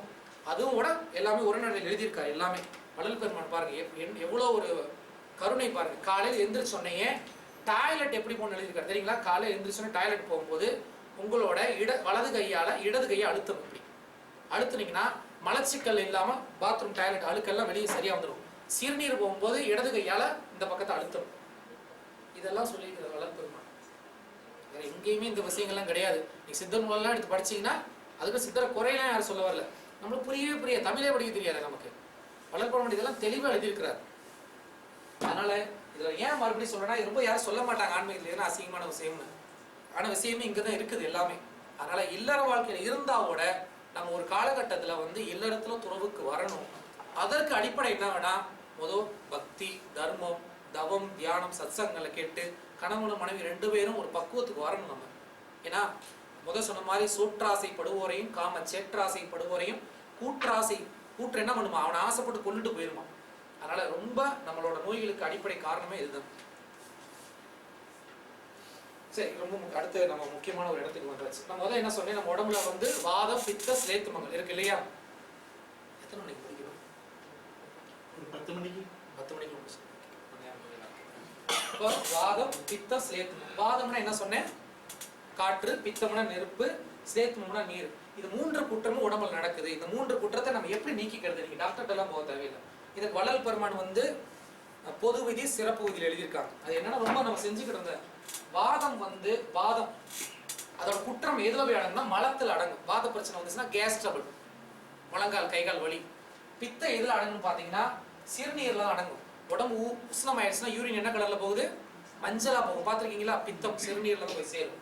அடுத்து ஸ்லேத்துமம் வந்து விந்து அல்லது ஸ்ரோனியத்துல அடங்கும். அப்ப நல்லா கவனிச்சுங்க, வாதம் மலத்தில் அடங்கும், பேதியில் ஒடுங்கும். பித்தம் சிறுநீரில் அடங்கும், வாந்தியில் ஒடுங்கும். ஸ்லேத்துமம் விந்து அல்லது சிரோநீரத்தில் அடங்கும், எண்ணெய் குழியில் ஒடுங்கும். அப்ப என்ன பண்ணணும், இது மூணு சரி பண்ணிக்கணும்னா வருஷத்துல 6 மாசத்துக்கு ஒரு முறை பேதி மருந்து எடுக்கணும். அடுத்து 3 மாசத்துக்கு ஒரு முறை வாந்தி கொடுத்து வாந்தி மருந்து எடுக்கணும். வாரத்துல 2 முறை அல்லது 1 முறையாவது எண்ணெய் தேய்ச்சி குளிக்கணும், இல்லைன்னா உடம்பு கெட்டுரும். முதல் டாக்டர் எண்ணெய் தேய்ச்சி குளிக்கூடாதுன்றாரு, அவர் குளிக்காம இருந்துட்டு அவரை பத்தி கவலைப்பட, நீங்க தேய்ச்சி குளிக்க சரியா. அவருக்கு பிடிக்கலன்னு என்ன பண்றது பாருங்க. நீண்ட ஆயுளுக்கு 4 வழி. நான் எண்ணெய் தேய்ச்சி குளிக்கிறதெல்லாம் எப்படி நான் உங்களுக்கு சொல்றேன். நீண்ட ஆயுளோட இருக்கணுமா, 4 சூத்திரத்தை கவனிப்படி. தினம் 2, வாரம் 2, மாதம் 2, வருடம் 2. தினம் 2 இடம் என்ன பண்ணணும், காலையில ஒரு முறை அல்லது மாலையில ஒரு முறை. 3 வேளை சாப்பிட்டீங்கன்னா 4 வேளை சாப்பிட்டீங்கன்னா காலையில ஒரு முறை, சாயந்தரம் நைட்டு உங்களோட சாப்பிட்ட கழிவு மலம் கழிச்சு வரணும். நீங்க ஒரு தடவை பெரும் பிரச்சனையா இருக்கு. அடுத்து வாரம் 2 தடவை எண்ணெய் தேய்ச்சி குளிக்கணும். மாதம் 2 முறை தான் இல்லறத்துல ஈடுபடணும். வருடம் 2 முறை பேதி எடுத்துக்கணும். இதுதான் வருடம் 2, மாதம் 2, வாரம் 2, தினம் 2. சரி, எப்படி பேதி மருந்து எடுத்துக்கிறது அப்புறம் பார்ப்போம். எப்படி பேதி மருந்து இருக்குன்னா, சித்த மருத்துவர்களை நாடி வைத்த சுத்தம் பண்றதுக்கான பேதி மருந்துகள் இப்ப நிறைய கிடைக்குது. வருஷத்துக்கு 2 முறை பேதி மருந்து அவசியம் எடுக்கணும். பேதி மருந்து எடுக்கிற காலங்களில் வைத்தியர்கள் அணுகுனீங்கன்னா அவங்களே சொல்லுவாங்க எப்படி. பேதி மருந்து அதிகாலையில ஒரு 4 அல்லது 5 மணி போல எழுந்திருச்சு காலை கடன்களை முடிச்ச உடனே அந்த மருந்தை சுடுதண்ணி போட்டு குடிச்சிருவாங்க. 1 மணி நேரம் 2 மணி நேரம் கழிச்சு வயிற்ற கலக்க ஆரம்பிக்கும், வயிற்றுல பேதி போகும், லேட்டாவோட ஆகும். நீங்க சுடுதண்ணி அல்லது ரசம் வச்சு குடிப்பாங்க, குடிச்சது வெளியே வரணும், அந்த அளவு குடிக்கணும். மணி ஒரு 12 மணி ஆகும்போது டயர்ட் ஆச்சுன்னா தயிர் சாதம் பிசைஞ்சு சாப்பிட்டீங்கன்னா பேதி அடங்கிடும். நல்லா ஓய்வு எடுத்துட்டு சாயந்தரமா சுடுதண்ணி வச்சு நல்ல உடம்ப குளிச்சுட்டு இரவு லேசான ஆகாரம் சாப்பிட்டு ஓய்வு எடுத்தோம். இது வருஷத்துக்கு 2 முறை. சித்த வைத்தியர்கள் அணுகுங்க, உங்களுக்கு சொல்லி தருவாங்க. அடுத்து 3 மாதத்துக்கு ஒரு முறை வாந்திக்கு மருந்து எடுக்கணும். எப்படி அப்படின்னு பாத்தீங்கன்னா, வாந்திக்கு மருந்து நிறைய இருக்கு, ஆனா அந்த மருந்தெல்லாம் கொடுத்தா நம்ம தாங்க மாட்டோம். நம்ம உடம்பு ரொம்ப வீக். நானே போட்டிருக்கேன், என்னாலே தாங்க முடியாது, அவ்வளவு கஷ்டமா இருக்கும். ஆனா சுலபமான வழி என்னன்னா, வாந்தி ஒரு 3 மாசத்துக்கு ஒரு முறை என்ன பண்ணலாம், இல்ல 2 மாசத்துக்கு ஒரு முறை காலையில ஒரு 5:30 மணிக்கு முன்னாடி செஞ்சிடணும். இது 5:30 மணிக்கு முன்னாடி சுடுதண்ணி, வெது வெதுப்பான சுடுதண்ணியில கல் உப்பு இருக்கு இல்லைங்களா, கல் உப்பை கொட்டி நல்லா கலக்கிட்டு அப்படியே குடிக்கணும். உப்பு கறிக்க இருக்கும், குடிச்ச உடனே வாந்தி வரும் வெளியே. விரலைனா நல்லா விரலை விட்டு குடிஞ்சு எடுத்தீங்கன்னா கண்ணுல தண்ணி, மூக்குல தண்ணி, உடம்பு குடல்ல இருக்கிற அழுக்கு பச்சை பச்சையா வெளியே வரும். கஷ்டமா தான் இருக்கும், ஆனா செஞ்சுட்டீங்கன்னா உடம்புல கழிவெல்லாம் போயிடும். கண்ணு பாருங்க, அது வரைக்கும் உங்களுக்கு மஞ்சளா இருந்திருக்கும், வெள்ளையா மாறிடும். பல்லு கலரே மாறிடும். ஏன்னா பித்தம் இருந்துச்சுன்னா கண்ணு மஞ்சளா மாறிடும். அப்போ வாந்திக்கு மருந்து ரொம்ப சுலபம். புரிஞ்சதா? சுடுதண்ணியில உப்பு கல்ல கலக்கிடுறீங்க, காலையில 5:30 மணிக்கு குடிக்கணும்.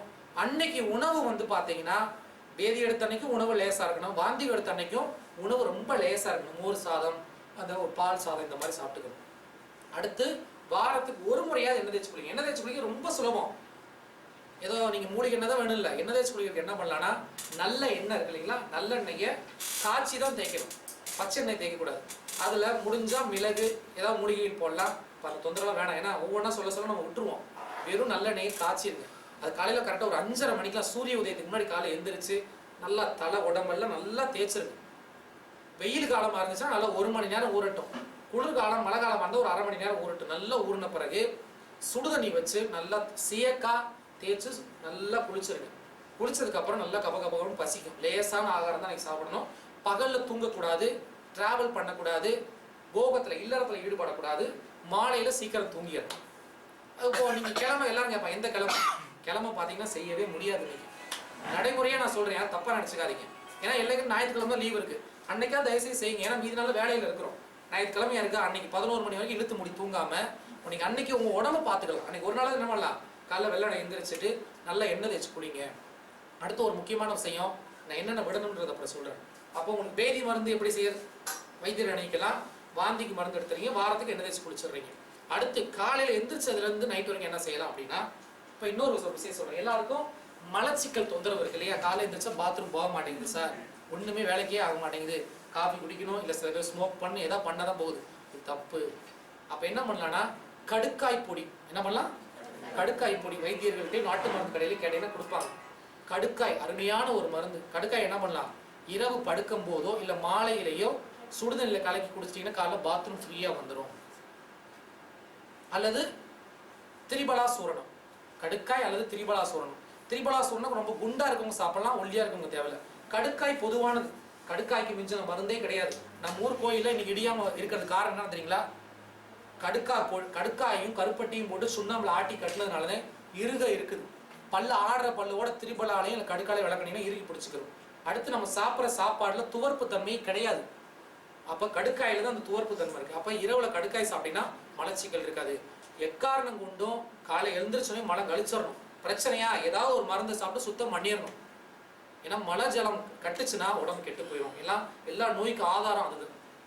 அதனால எக்காரணம் கொண்டும் டாய்லெட் போறதுக்கு ஃப்ரீயா கரெக்டா டயத்துக்கு பண்ணிருக்கும். எக்காரணம் கொண்டு மலை ஜலத்தை அடக்கவும் கூடாது. டாய்லெட் வருதுன்னா ஏதோ வேலைக்கெல்லாம் கிடையாது. முதல் அதை போய் என்ன பண்ணிடணும், யூரின் எல்லாம் போயிடணும். இல்லைன்னா அதுவே உடம்புல பாய்சனா வரும். மலம் வெளியே போகணும். அடுத்து போலையா கட்டும், உடல் அப்படியே இருக்கும், சூட்ல இருக்கும். இப்போ நாளாக அந்த கெட்ட ரத்தம் போய் உடம்புல சேர ஆரம்பிச்சிடும். சரி, அடுத்து நம்ம முதல் சொன்ன மாதிரி நம்ம சாப்பிட்ற சாப்பாடே மருந்துங்க. நம்ம சாப்பிட்ற சாப்பாடே மருந்து. முதல் தலையாய மருந்து என்னன்னு பார்த்தீங்கன்னா, வெள்ளைக்காரன் நம்ம ஊருக்கு வந்தது காரணம் என்ன தெரியுங்களா? பிளாக் டைமண்ட் சொல்லப்படுற மிளகுன்ற ஒரு விஷயத்துக்கு தான் வந்தாங்க. 5 மிளகு இருந்தா எதிரி வீட்டில் போய் நீங்க சாப்பிட்டு வரலாம். தினசரி நம்ம உணவுல மிளகு இருக்கணும், மிளகாய் இருக்கக்கூடாது. மிளகு போன்ற காரமா இருந்தனாலதான் மிளகாய்ன்னு சொன்னாங்க. அது சிலின்ற நாட்டுல இருந்து வந்தனால சில்லி. நம்ம நாட்டு உணவு கிடையாது. உணவுல வந்து மிளகு அதிகமா சேருங்க. சாம்பார்ல தூவி விடலாம், காய்கறிகள்ல தூவி விடலாம். இல்லையா ஒரு 5 மிளகு 4 மிளகு எடுத்து நல்லா கடிச்சு பொறுமையா வாயில வச்சு நான் கொடுக்குறேன். அந்த மூலிகை மிளகு நம்ம கிட்ட இருக்கு. அப்படி எல்லாத்துக்கும் 2 கொடுத்துருவாங்க. 2 எல்லாத்துக்கும் கொடுத்துருவாங்க. 2 எடுக்கணும், ரொம்ப எடுக்கக்கூடாது. நான் சாப்பிடுறது இந்த மிளகு வந்து என்னன்னா அற்புதமான ஒரு மருந்து. நல்லா கவனிச்சு. இந்த மிளகு நீங்க என்ன பண்ணணும், அப்படியே ஒரு முழுங்கிடக்கூடாது. உடனே நம்ம செய்யறது என்னது, இது கிளாஸ் முடிகிற வரைக்கும் உங்க வாயில இருக்கணும். அது எப்படி தெரியுங்களா? கடிச்சு அந்த அந்த உமிழ்நீர் வாயில இருந்துகிட்டே இருக்கணும். அரை மணி நேரம் நம்ம வாயில இருக்கணும். முத பல்ல கடிச்சிருங்க, கடிச்சோடனே அது உடஞ்சிரும். அப்படியே வாயில வச்சு கொஞ்சம் கொஞ்சமா அந்த உமிழ்நீரை சுவைங்க. சரிங்களா? இது எதுல செஞ்சது தெரியுங்களா? கரிசலாங்கண்ணி சாறுல ஒரு நாள் ஊற வச்சு அடுத்த நாள் காய வச்சு புடைச்சது. அடுத்து இளநீ தண்ணியில ஊற வச்சது, பால்ல ஊற வச்சது, மாட்டு கோமியத்துல ஊற வச்சது, சாணத்துல ஊற வச்சது. அற்புதமான ஒரு மருந்து. நீங்க நினைக்கிற மாதிரி கிடையாது. ஒரு குண்டா சோறை சாப்பிட்டோட நான் ஊரெல்லாம் சுத்திட்டு இருக்க காரணம் இருந்தீங்களா? எவ்வளவு சாப்பிட்டாலும் இந்த மிளகு லைஸா உள்ள போட்டுருவேன். 1 மணி நேரத்துல எல்லாம் ஜீரணமாய் பஸ்பமாயிரும். அவ்வளவு அற்புதமான ஒரு மருந்து. மிளகு வந்து உடம்புல இருக்கிற உடம்புல இருக்கு இல்லைங்களா, விஷத்தன்மைகளை எடுத்துரும். அடுத்து மூளைக்கு ஆக்சிஜனை உற்பத்தி பண்ணும், மந்தத்தன்மையை எடுக்கும். உடம்புல எலக்ட்ரிக் கரண்ட் பவர் அதிகமாகும். அதனால தினசரி மிளகு உணவுல அதிகமா சேர்த்துங்க. 2 சாப்பிடுங்க, 2க்கு மேல சாப்பிடாதீங்க. கேள்வி கடைசியா கேள்வி. 2 மிளகு அதுக்கு மேல சாப்பிடாதீங்க. கடிச்சு கொஞ்சம் கொஞ்சமா உமிழ்நீர் இறக்குங்க. செய்யும் போதே பாருங்க அந்த காரம் நல்லா இறங்கும். அடுத்து வந்து பாத்தீங்கன்னா, இப்ப இந்த ஆயில் அந்த ஆயில் விளம்பரத்துல போட்டுல நீங்க ஐஸ்வர்யா ராய் மாதிரி ஆயிடலாம், அமீர் கான் மாதிரி ஆயிலாம் ஏமாத்திட்டு இருக்கிறாங்க. நீங்க பாத்தீங்கன்னா சிசிமி ஆயில் சொல்லிட்டா, சிசிமி ஆயில் டேப்லெட்டா வருது, சாப்பிட்றோம். நம்ம ஊர் நல்லெண்ணெய் தான், அது வேற ஒன்றும் கிடையாது. அவன் என்ன பண்ண, நம்ம ஊர் இந்த ஆலிவ் ஆயில சாப்பிட்றோம் வெள்ளக்கார மாதிரி. என்னதான் நம்ம ஆலிவ் ஆயில் சாப்பிட்டாலும் கலரால ஆக மாட்டேன், கவலைப்படாதீங்க. அப்படின்னா என்ன பண்ணலாம், ஆப்பிரிக்கால கொடுத்து எல்லாத்தையும் வெள்ளையாக முடியுமா? அப்ப பசு நெய் நல்லெண்ணெய், பேரே நல்லெண்ணெய் தான் வச்சிருக்காங்க. சமையலுக்கு அதுதான் பயன்படுது. தினசரி 1 ஸ்பூன் அல்லது 2 ஸ்பூன் தேன் சாப்பிடுங்க. எங்க ஊர்ல தேன் சுத்தமா இல்லை, பரவாயில்ல, கவலைப்படாதீங்க. தேன் என்ன கலப்படம் தேன் வாங்கினாலும் கொஞ்சமாவது அதில் தேன் இருக்கும். 50% தேன், 50% கலப்படம். அதுலயும் சக்கரை பாகு தான் கலப்பாங்க, வெள்ளை சக்கரை பாகு கலக்க முடியாது. அதனால பரவாயில்ல, கொஞ்சமா தேன் உள்ள போகட்டும். ஒரு நாளைக்கு 2 ஸ்பூன் தேன் சாப்பிடணும் அவசியம். அடுத்து முக்கியமான ஒரு விஷயம், தயவு செய்து உங்களோட ரைஸ் குக்கரை ஒரு இதுல கட்டி தூக்கி மேல எரிஞ்சிருக்கு. உங்க உடம்பு கெடுக்கிறதுல முக்கியமான ஒரு விஷயம் என்னது, இந்தியாவை கெடுத்துச்சு. குக்கர் வந்தோடனே எல்லாத்துக்கும் சுகர் வந்துருச்சு, இங்கேயும் சுகர் வந்துருச்சு. ரைஸ் குக்கருக்கு வேலையே வேணாம். ஏன்னா சாதத்துல இருக்கிற கஞ்சியை வடிச்சுதான் சாப்பிடணும். அது விஷபாகம். கஞ்சி கீழே மாட்டுக்கு ஊத்துறது. நம்ம என்ன பண்ணிடுறோம், குக்கர்ல வச்சிடறோம். ஊர்ல பாருங்க, நீங்களே வந்து பாத்துருக்கீங்க, சாதத்தை தொட்டாடி மென்மையா இருக்கும். இங்க வச்சா விரைச்சுக்குது. நான் ஒரு 3 வேளோட வாங்கி சாப்பிடுவேன். ஊர்ல ஒண்ணுமே செய்யாது. இங்க இவ்வளவு வச்சாலும் அது உள்ளே போக மாட்டேங்குது. காரணம் கஞ்சி அதுலயே இருக்கு. ரொம்ப சுலபங்க. சாதம் வடிக்கிறது ரொம்ப ரொம்ப சுலபம். ஏதோ நீங்க பெருசா நினைச்சிட்டு இருக்கீங்க. தண்ணி வைங்க, கொதிக்கிறது கொஞ்ச நேரத்துக்கு முன்னாடி அரிசியை நல்லா கலம்பிட்டு தண்ணியை 3ஓட அளவுங்க. அரிசி தண்ணி வடிச்ச பிறகு அப்படியே வைங்க. கொதிக்கிறப்ப அரிசியை போடுங்க. 1க்கு 3 தண்ணி நல்லா கொதிச்சு 3/4 பதம் வந்தோடனே ஒரு பாத்திரம் வைங்க. வடிதட்டுலாம் இப்போ வந்துருச்சு, அதை வச்சு வடிச்சிட்டிங்கன்னா தண்ணி அதில் கீழே போயிடுது. சாதம் அதில் அதை எடுத்து ஹாட் பாக்ஸில் போட்டுட்டு தண்ணி ஆறும்போது கீழே ஊற்றிட போறீங்க. குக்கரில் வச்சு தயவு செய்து சாப்பிடாதீங்க. நாங்கள் ஒரு நாளைக்கு 200 பேர் சோறு போடுறோம், நாங்களே கீழே வடிச்சு தான் பண்ணுறோம். ஏன்னா உடம்பு கெடுதி. வள்ளல் பெருமான் இதில் எழுதியிருக்கார், விஷம்ன்றது அது. சாப்பிட சாப்பிட கண்டிப்பாக சக்கரை நோய் வரும். அடுத்து கடுகு வீட்டில் இனிமேல் வாங்கவே வாங்காதீங்க. கடுகு தேவையே கிடையாது. பத்தி ஒண்ணுல கடுகு சேர்க்கக்கூடாதுன்னு வாங்க. கடுகு தேவை கிடையாது. தாளிக்கிறதுக்கு ஜீரகத்தை பயன்படுத்துங்க. அது பேரே என்னது? சீரகம். உங்களோட அகத்தை சமம் செய்யக்கூடியது. அதனாலதான் சீரகம்னு பேர் வச்சிருக்காங்க. அப்ப மிளகு ஜீரகம் தாளிப்புல போடுங்க. கடுகு இனிமேல் வாங்காதீங்க, தேவையில்லை. அடுத்து கரிசலாங்கண்ணி, பொன்னாங்கண்ணி, வல்லார, தூதுவளை, புளியாறு. கரிசலாங்கண்ணி இந்த கீரைகளை வந்து குறிச்சுக்கங்க. வல்லார ஓரளவுக்கு இங்க கிடைக்குது, நிறைய பேர் சாப்பிடுறாங்க. வல்லாரை வெல்ல, வல்லாரை உண்ணு. முக்கியமான ஒரு விஷயம் பாத்தீங்கன்னா, நம்ம எல்லாருக்குமே இன்னைக்கு உலகத்துல மிகப்பெரிய ஒரு எல்லா பிரச்சனைகளும் காரணம் என்ன தெரியுங்களா? சைக்கலாஜிக்கல் பிரச்சனை என்னன்னா, இந்த காமம்ன்ற ஒரு விஷயம் தான் எல்லாத்தையும் உலகத்துல நிறைய ஒரு பிரச்சனையை பண்ணிட்டு இருக்கிற விஷயம். அதை மைண்டை கண்ட்ரோல் பண்ணக்கூடிய ஒரு பவர் பாத்தீங்கன்னா வல்லாரைக்கு இருக்கு. அதனால வல்லாரையை இளைஞர்கள், சின்ன பசங்க எல்லாரும் கொடுங்க. அவசியம் வாரம் 2 நாள் 3 நாள் கடைஞ்சு கொடுக்கலாம். பொடி பண்ணி ஏதாவது ஒருத்தர் கொடுத்தீங்கன்னா வல்லாரை வெல்ல, வல்லாரை சாப்பிடுங்க. வல்லாரையோட இலைய மேல இருந்து பாத்தீங்கன்னா மனிதனோட மூளையை ஸ்கேன் பண்ண மாதிரியே இருக்கும். அடுத்து கரிசலாங்கண்ணி, பொன்னாங்கண்ணி. பொன்னாங்கண்ணி ஏன் பேர் வச்சாங்கன்னா, அதெல்லாம் சாப்பிட்டீங்கன்னா கண்ணி மாதிரி இளமையா இருக்கலாம்.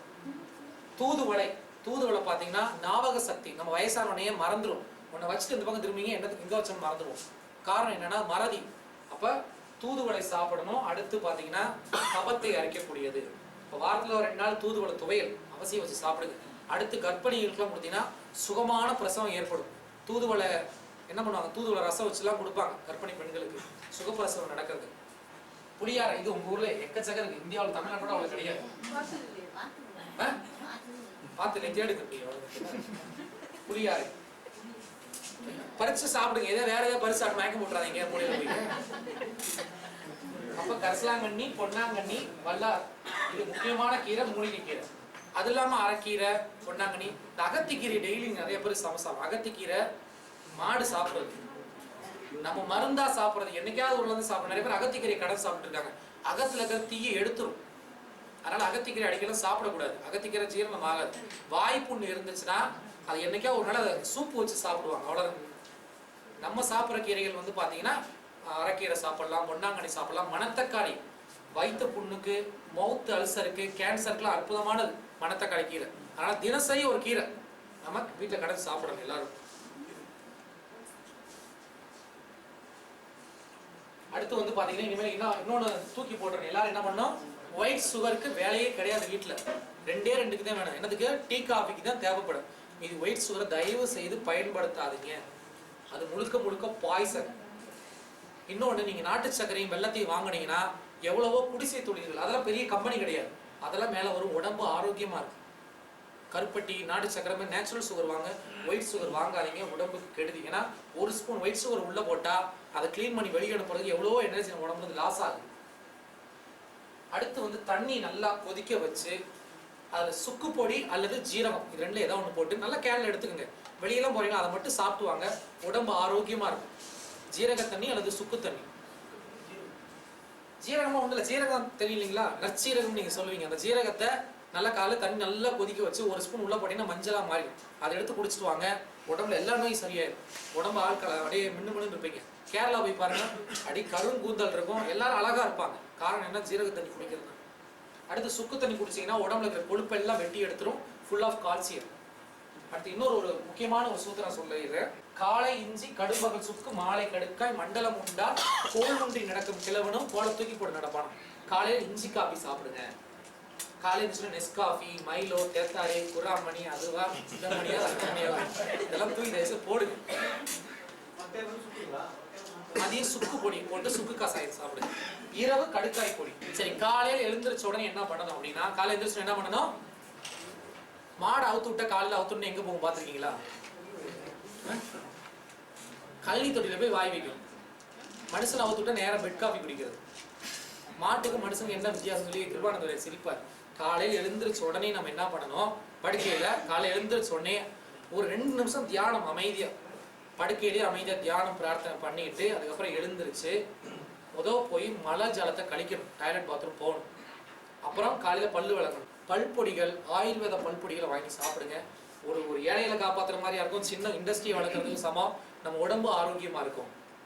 அடுத்து ஷாம்பு, எல்லாத்துலேயும் முட்டை போடுறாங்க தெரியுங்களா? ஷாம்புல முட்டை போடுறாங்க, கெமிக்கலு, கேன்சர் வரைக்கும் வருது, கண்ணை வரைக்கும் பாதிக்குது. இன்னைக்கு ஒரு ஷாம்பு போடுறான், ஒரு மாதம் இன்னொரு அட்வர்டைஸ்மெண்ட், இன்னொரு நடிகை வரா, இன்னும் முடியல இருக்கும், இன்னமும் இன்னும் ப்ளஸ் இன்னும் மைனஸ்னு ஒன்று சேர்த்துக்கிறான்.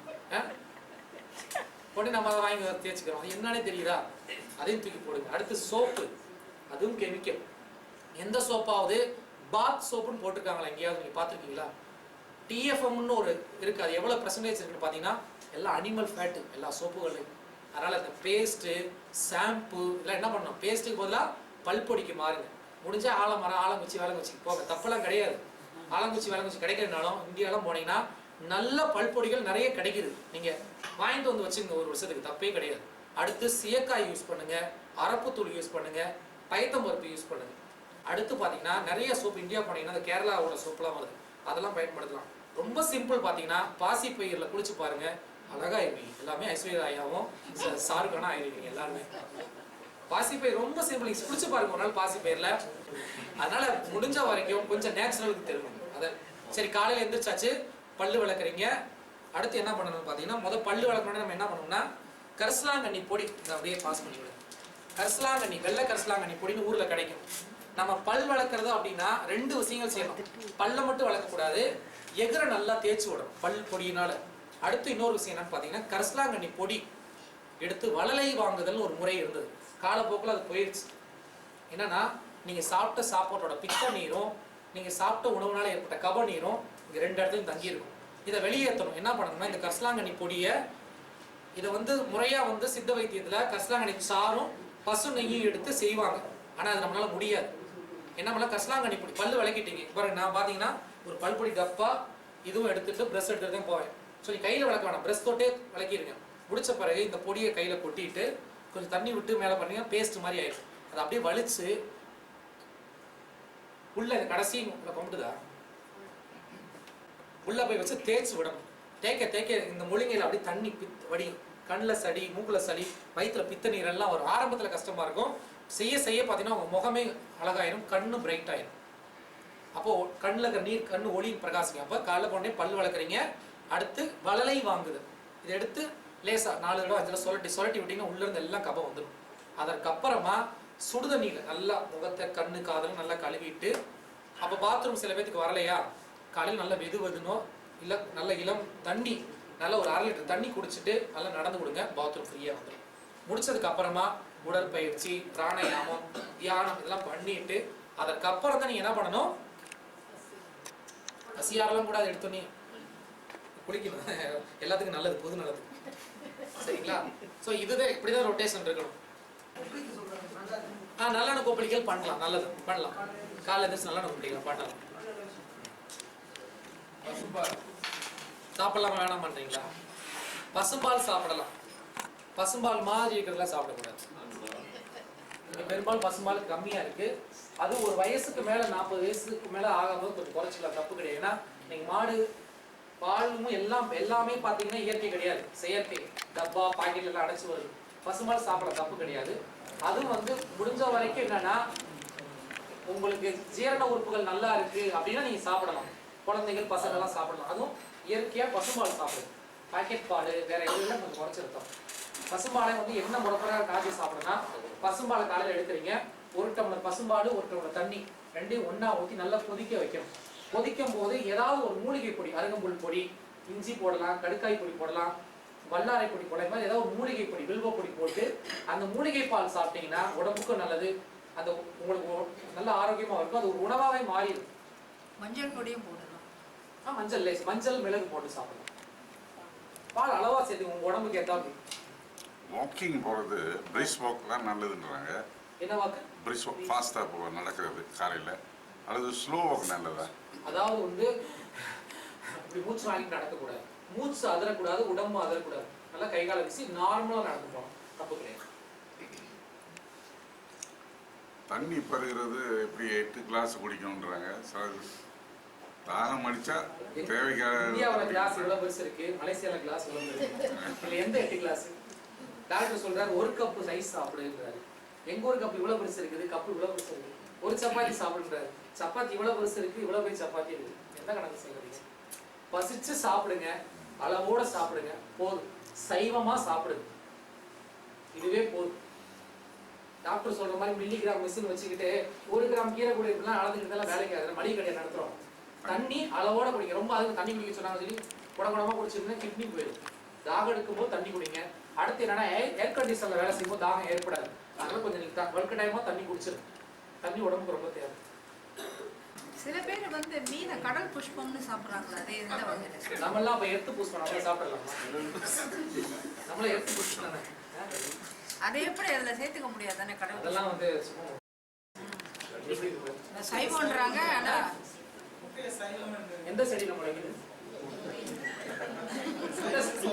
அவன் சொல்றான் மட்டும் எந்த செடியில முளைக்குது? கோழியில இருந்தா நீங்க வருது. ஒரு முட்டையும் தாய் வயிற்றுல இருக்கிற கர்ப்பத்துக்கு சமம்.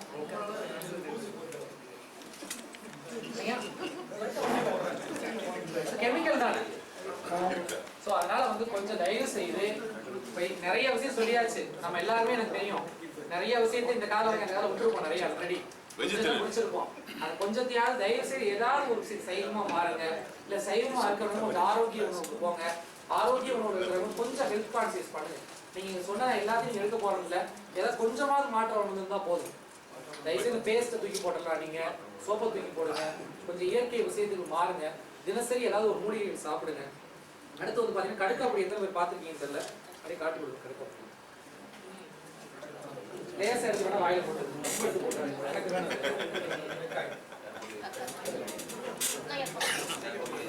லேசா அங்க பாருங்க, எல்லாரும் ஒரு பிஞ்ச் எடுத்து வாயில போடுங்க. மோந்து பாக்குறீங்க, ஒரு பிஞ்ச் எடுத்து வாயில போடுங்க. கடுக்காய் சாப்பிட்டால் மிடுக்காய் வாழலாம். எப்படி இருக்கா? கடுக்கானா நல்லா இளமையா இருக்காங்க. ஒரு மாலை நேரத்துல இவ்வளவு கடுக்கா ஒண்ணு இல்ல, அவங்க விரல்ல இவ்வளவு பிடிச்சீங்கன்னா ஒரு வாயில போட்டுட்டு தண்ணி குடிக்கலாம். இல்லைன்னா தண்ணியில கலக்கி குடிச்சிடலாம். சுடுதண்ணி கடுக்காய் வந்து முதல் மலச்சிக்கலுக்கு நல்லது, நரம்பு மண்டலத்துக்கு நல்லது, உடலுக்கு நல்லது, பொதுவா ரத்தத்தை சுத்தம் பண்ணும், எல்லா வேலையும் செய்யும்.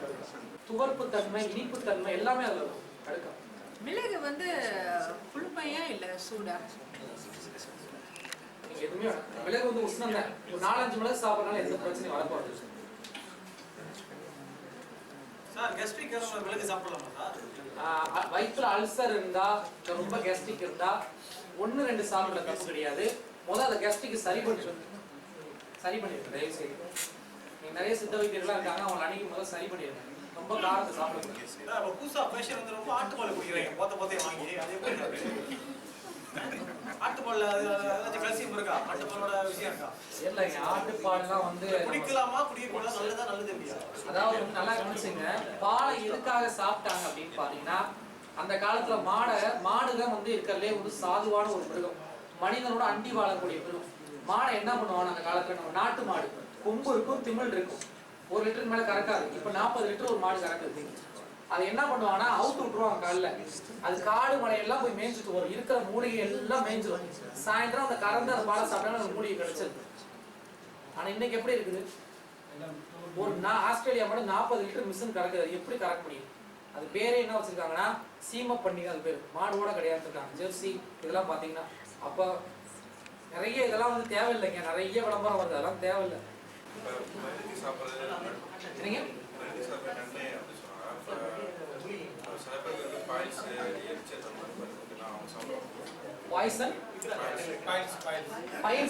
பைல்ஸ் இருக்கிறவங்க ரொம்ப காரமான பொருட்கள், உஷ்ணமான பொருட்கள் சாப்பிடக்கூடாது. அளவோட தான் சொல்றாங்க, 2-3 ஒன்றும் பிரச்சனை இல்லை. அளவுக்கு மீறி தான் சாப்பிடாது. முதல்ல பைல்ஸை சரி பண்ணிடுங்க. நிறைய மருந்து பைல்ஸ் எல்லாம் சாதாரண விஷயம். என்னதை வச்சு குடிங்க, நல்ல வயிற்று சுத்தமா வச்சுங்க.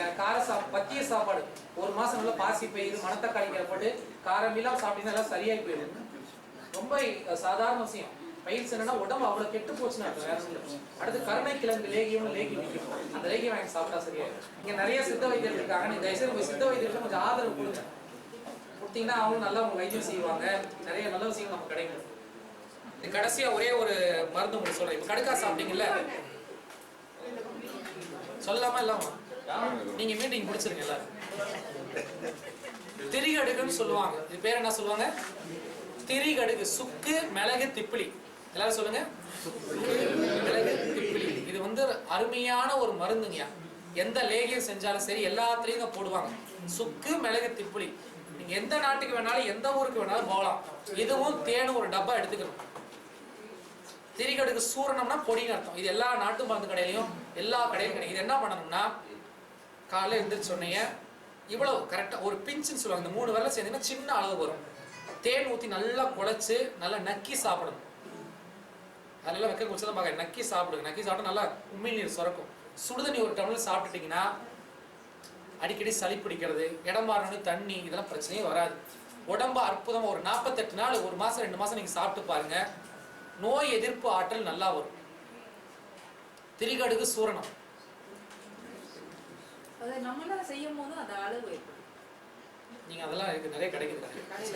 பிரச்சனையே வேலை. எதுக்கு இந்தியா போனீங்கன்னா டப்பா டப்பாவை கிடைக்கும், கிலோ கணக்கிலோட கிடைக்கும். திரிபலா, திரிகடுகு, கடுக்காலாம் வாங்க ஆள் இல்லாமல் இருக்கு. நாங்களே கடை வச்சிருக்கோம், அவ்வளோ பேர் எல்லாம் வாங்கிட்டு போறாங்க. அதனால திரிகடுகு வச்சுங்க, தேன் வச்சுட்டு சாப்பிடலாம். இந்த கடுக்கா இந்த திரிகடுகு இருந்துச்சுன்னா நீங்க எந்த நாட்டுக்கு எங்க வேணாலும் டிராவல் பண்ணலாம், ஒன்றும் பிரச்சனையே இல்லை. தண்ணி மாற்றி குடிச்சுன்னா எல்லாத்துக்கும் இதாகும். அடுத்து என்னன்னா துளசி இருக்கு இல்லைங்களா, துளசியை தயவுசெய்து ஒரு நாளைக்கு ஒரு 4-5 வீட்டில் செடி 2-3 செடி வைங்க. ஒரு 4-5 இலை பறித்து சாப்பிடுங்க, உடம்பு ஆரோக்கியமாக இருக்கும்.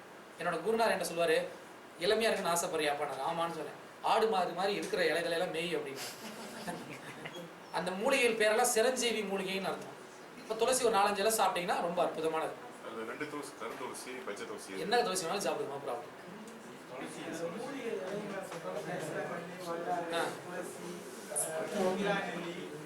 இதெல்லாம் காலையில எல்லாம் காலை கடுங்காலம் முடிச்சுட்டு வெறும் வயிற்றுல கொஞ்சம் ஒரு அளவுக்கு எடுத்து பச்சையா வாயில மருந்து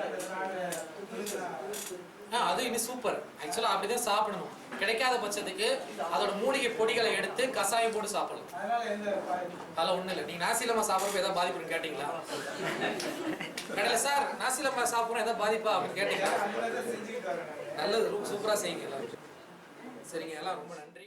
திருந்தறியே திருவருளின் செயலறியே நரந்தான் செய்தறியே மனமடங்கும் திறத்தினில் ஓர் இடத்தே இருந்தறியே அறிந்தோரை ஏத்திடவும் அறியே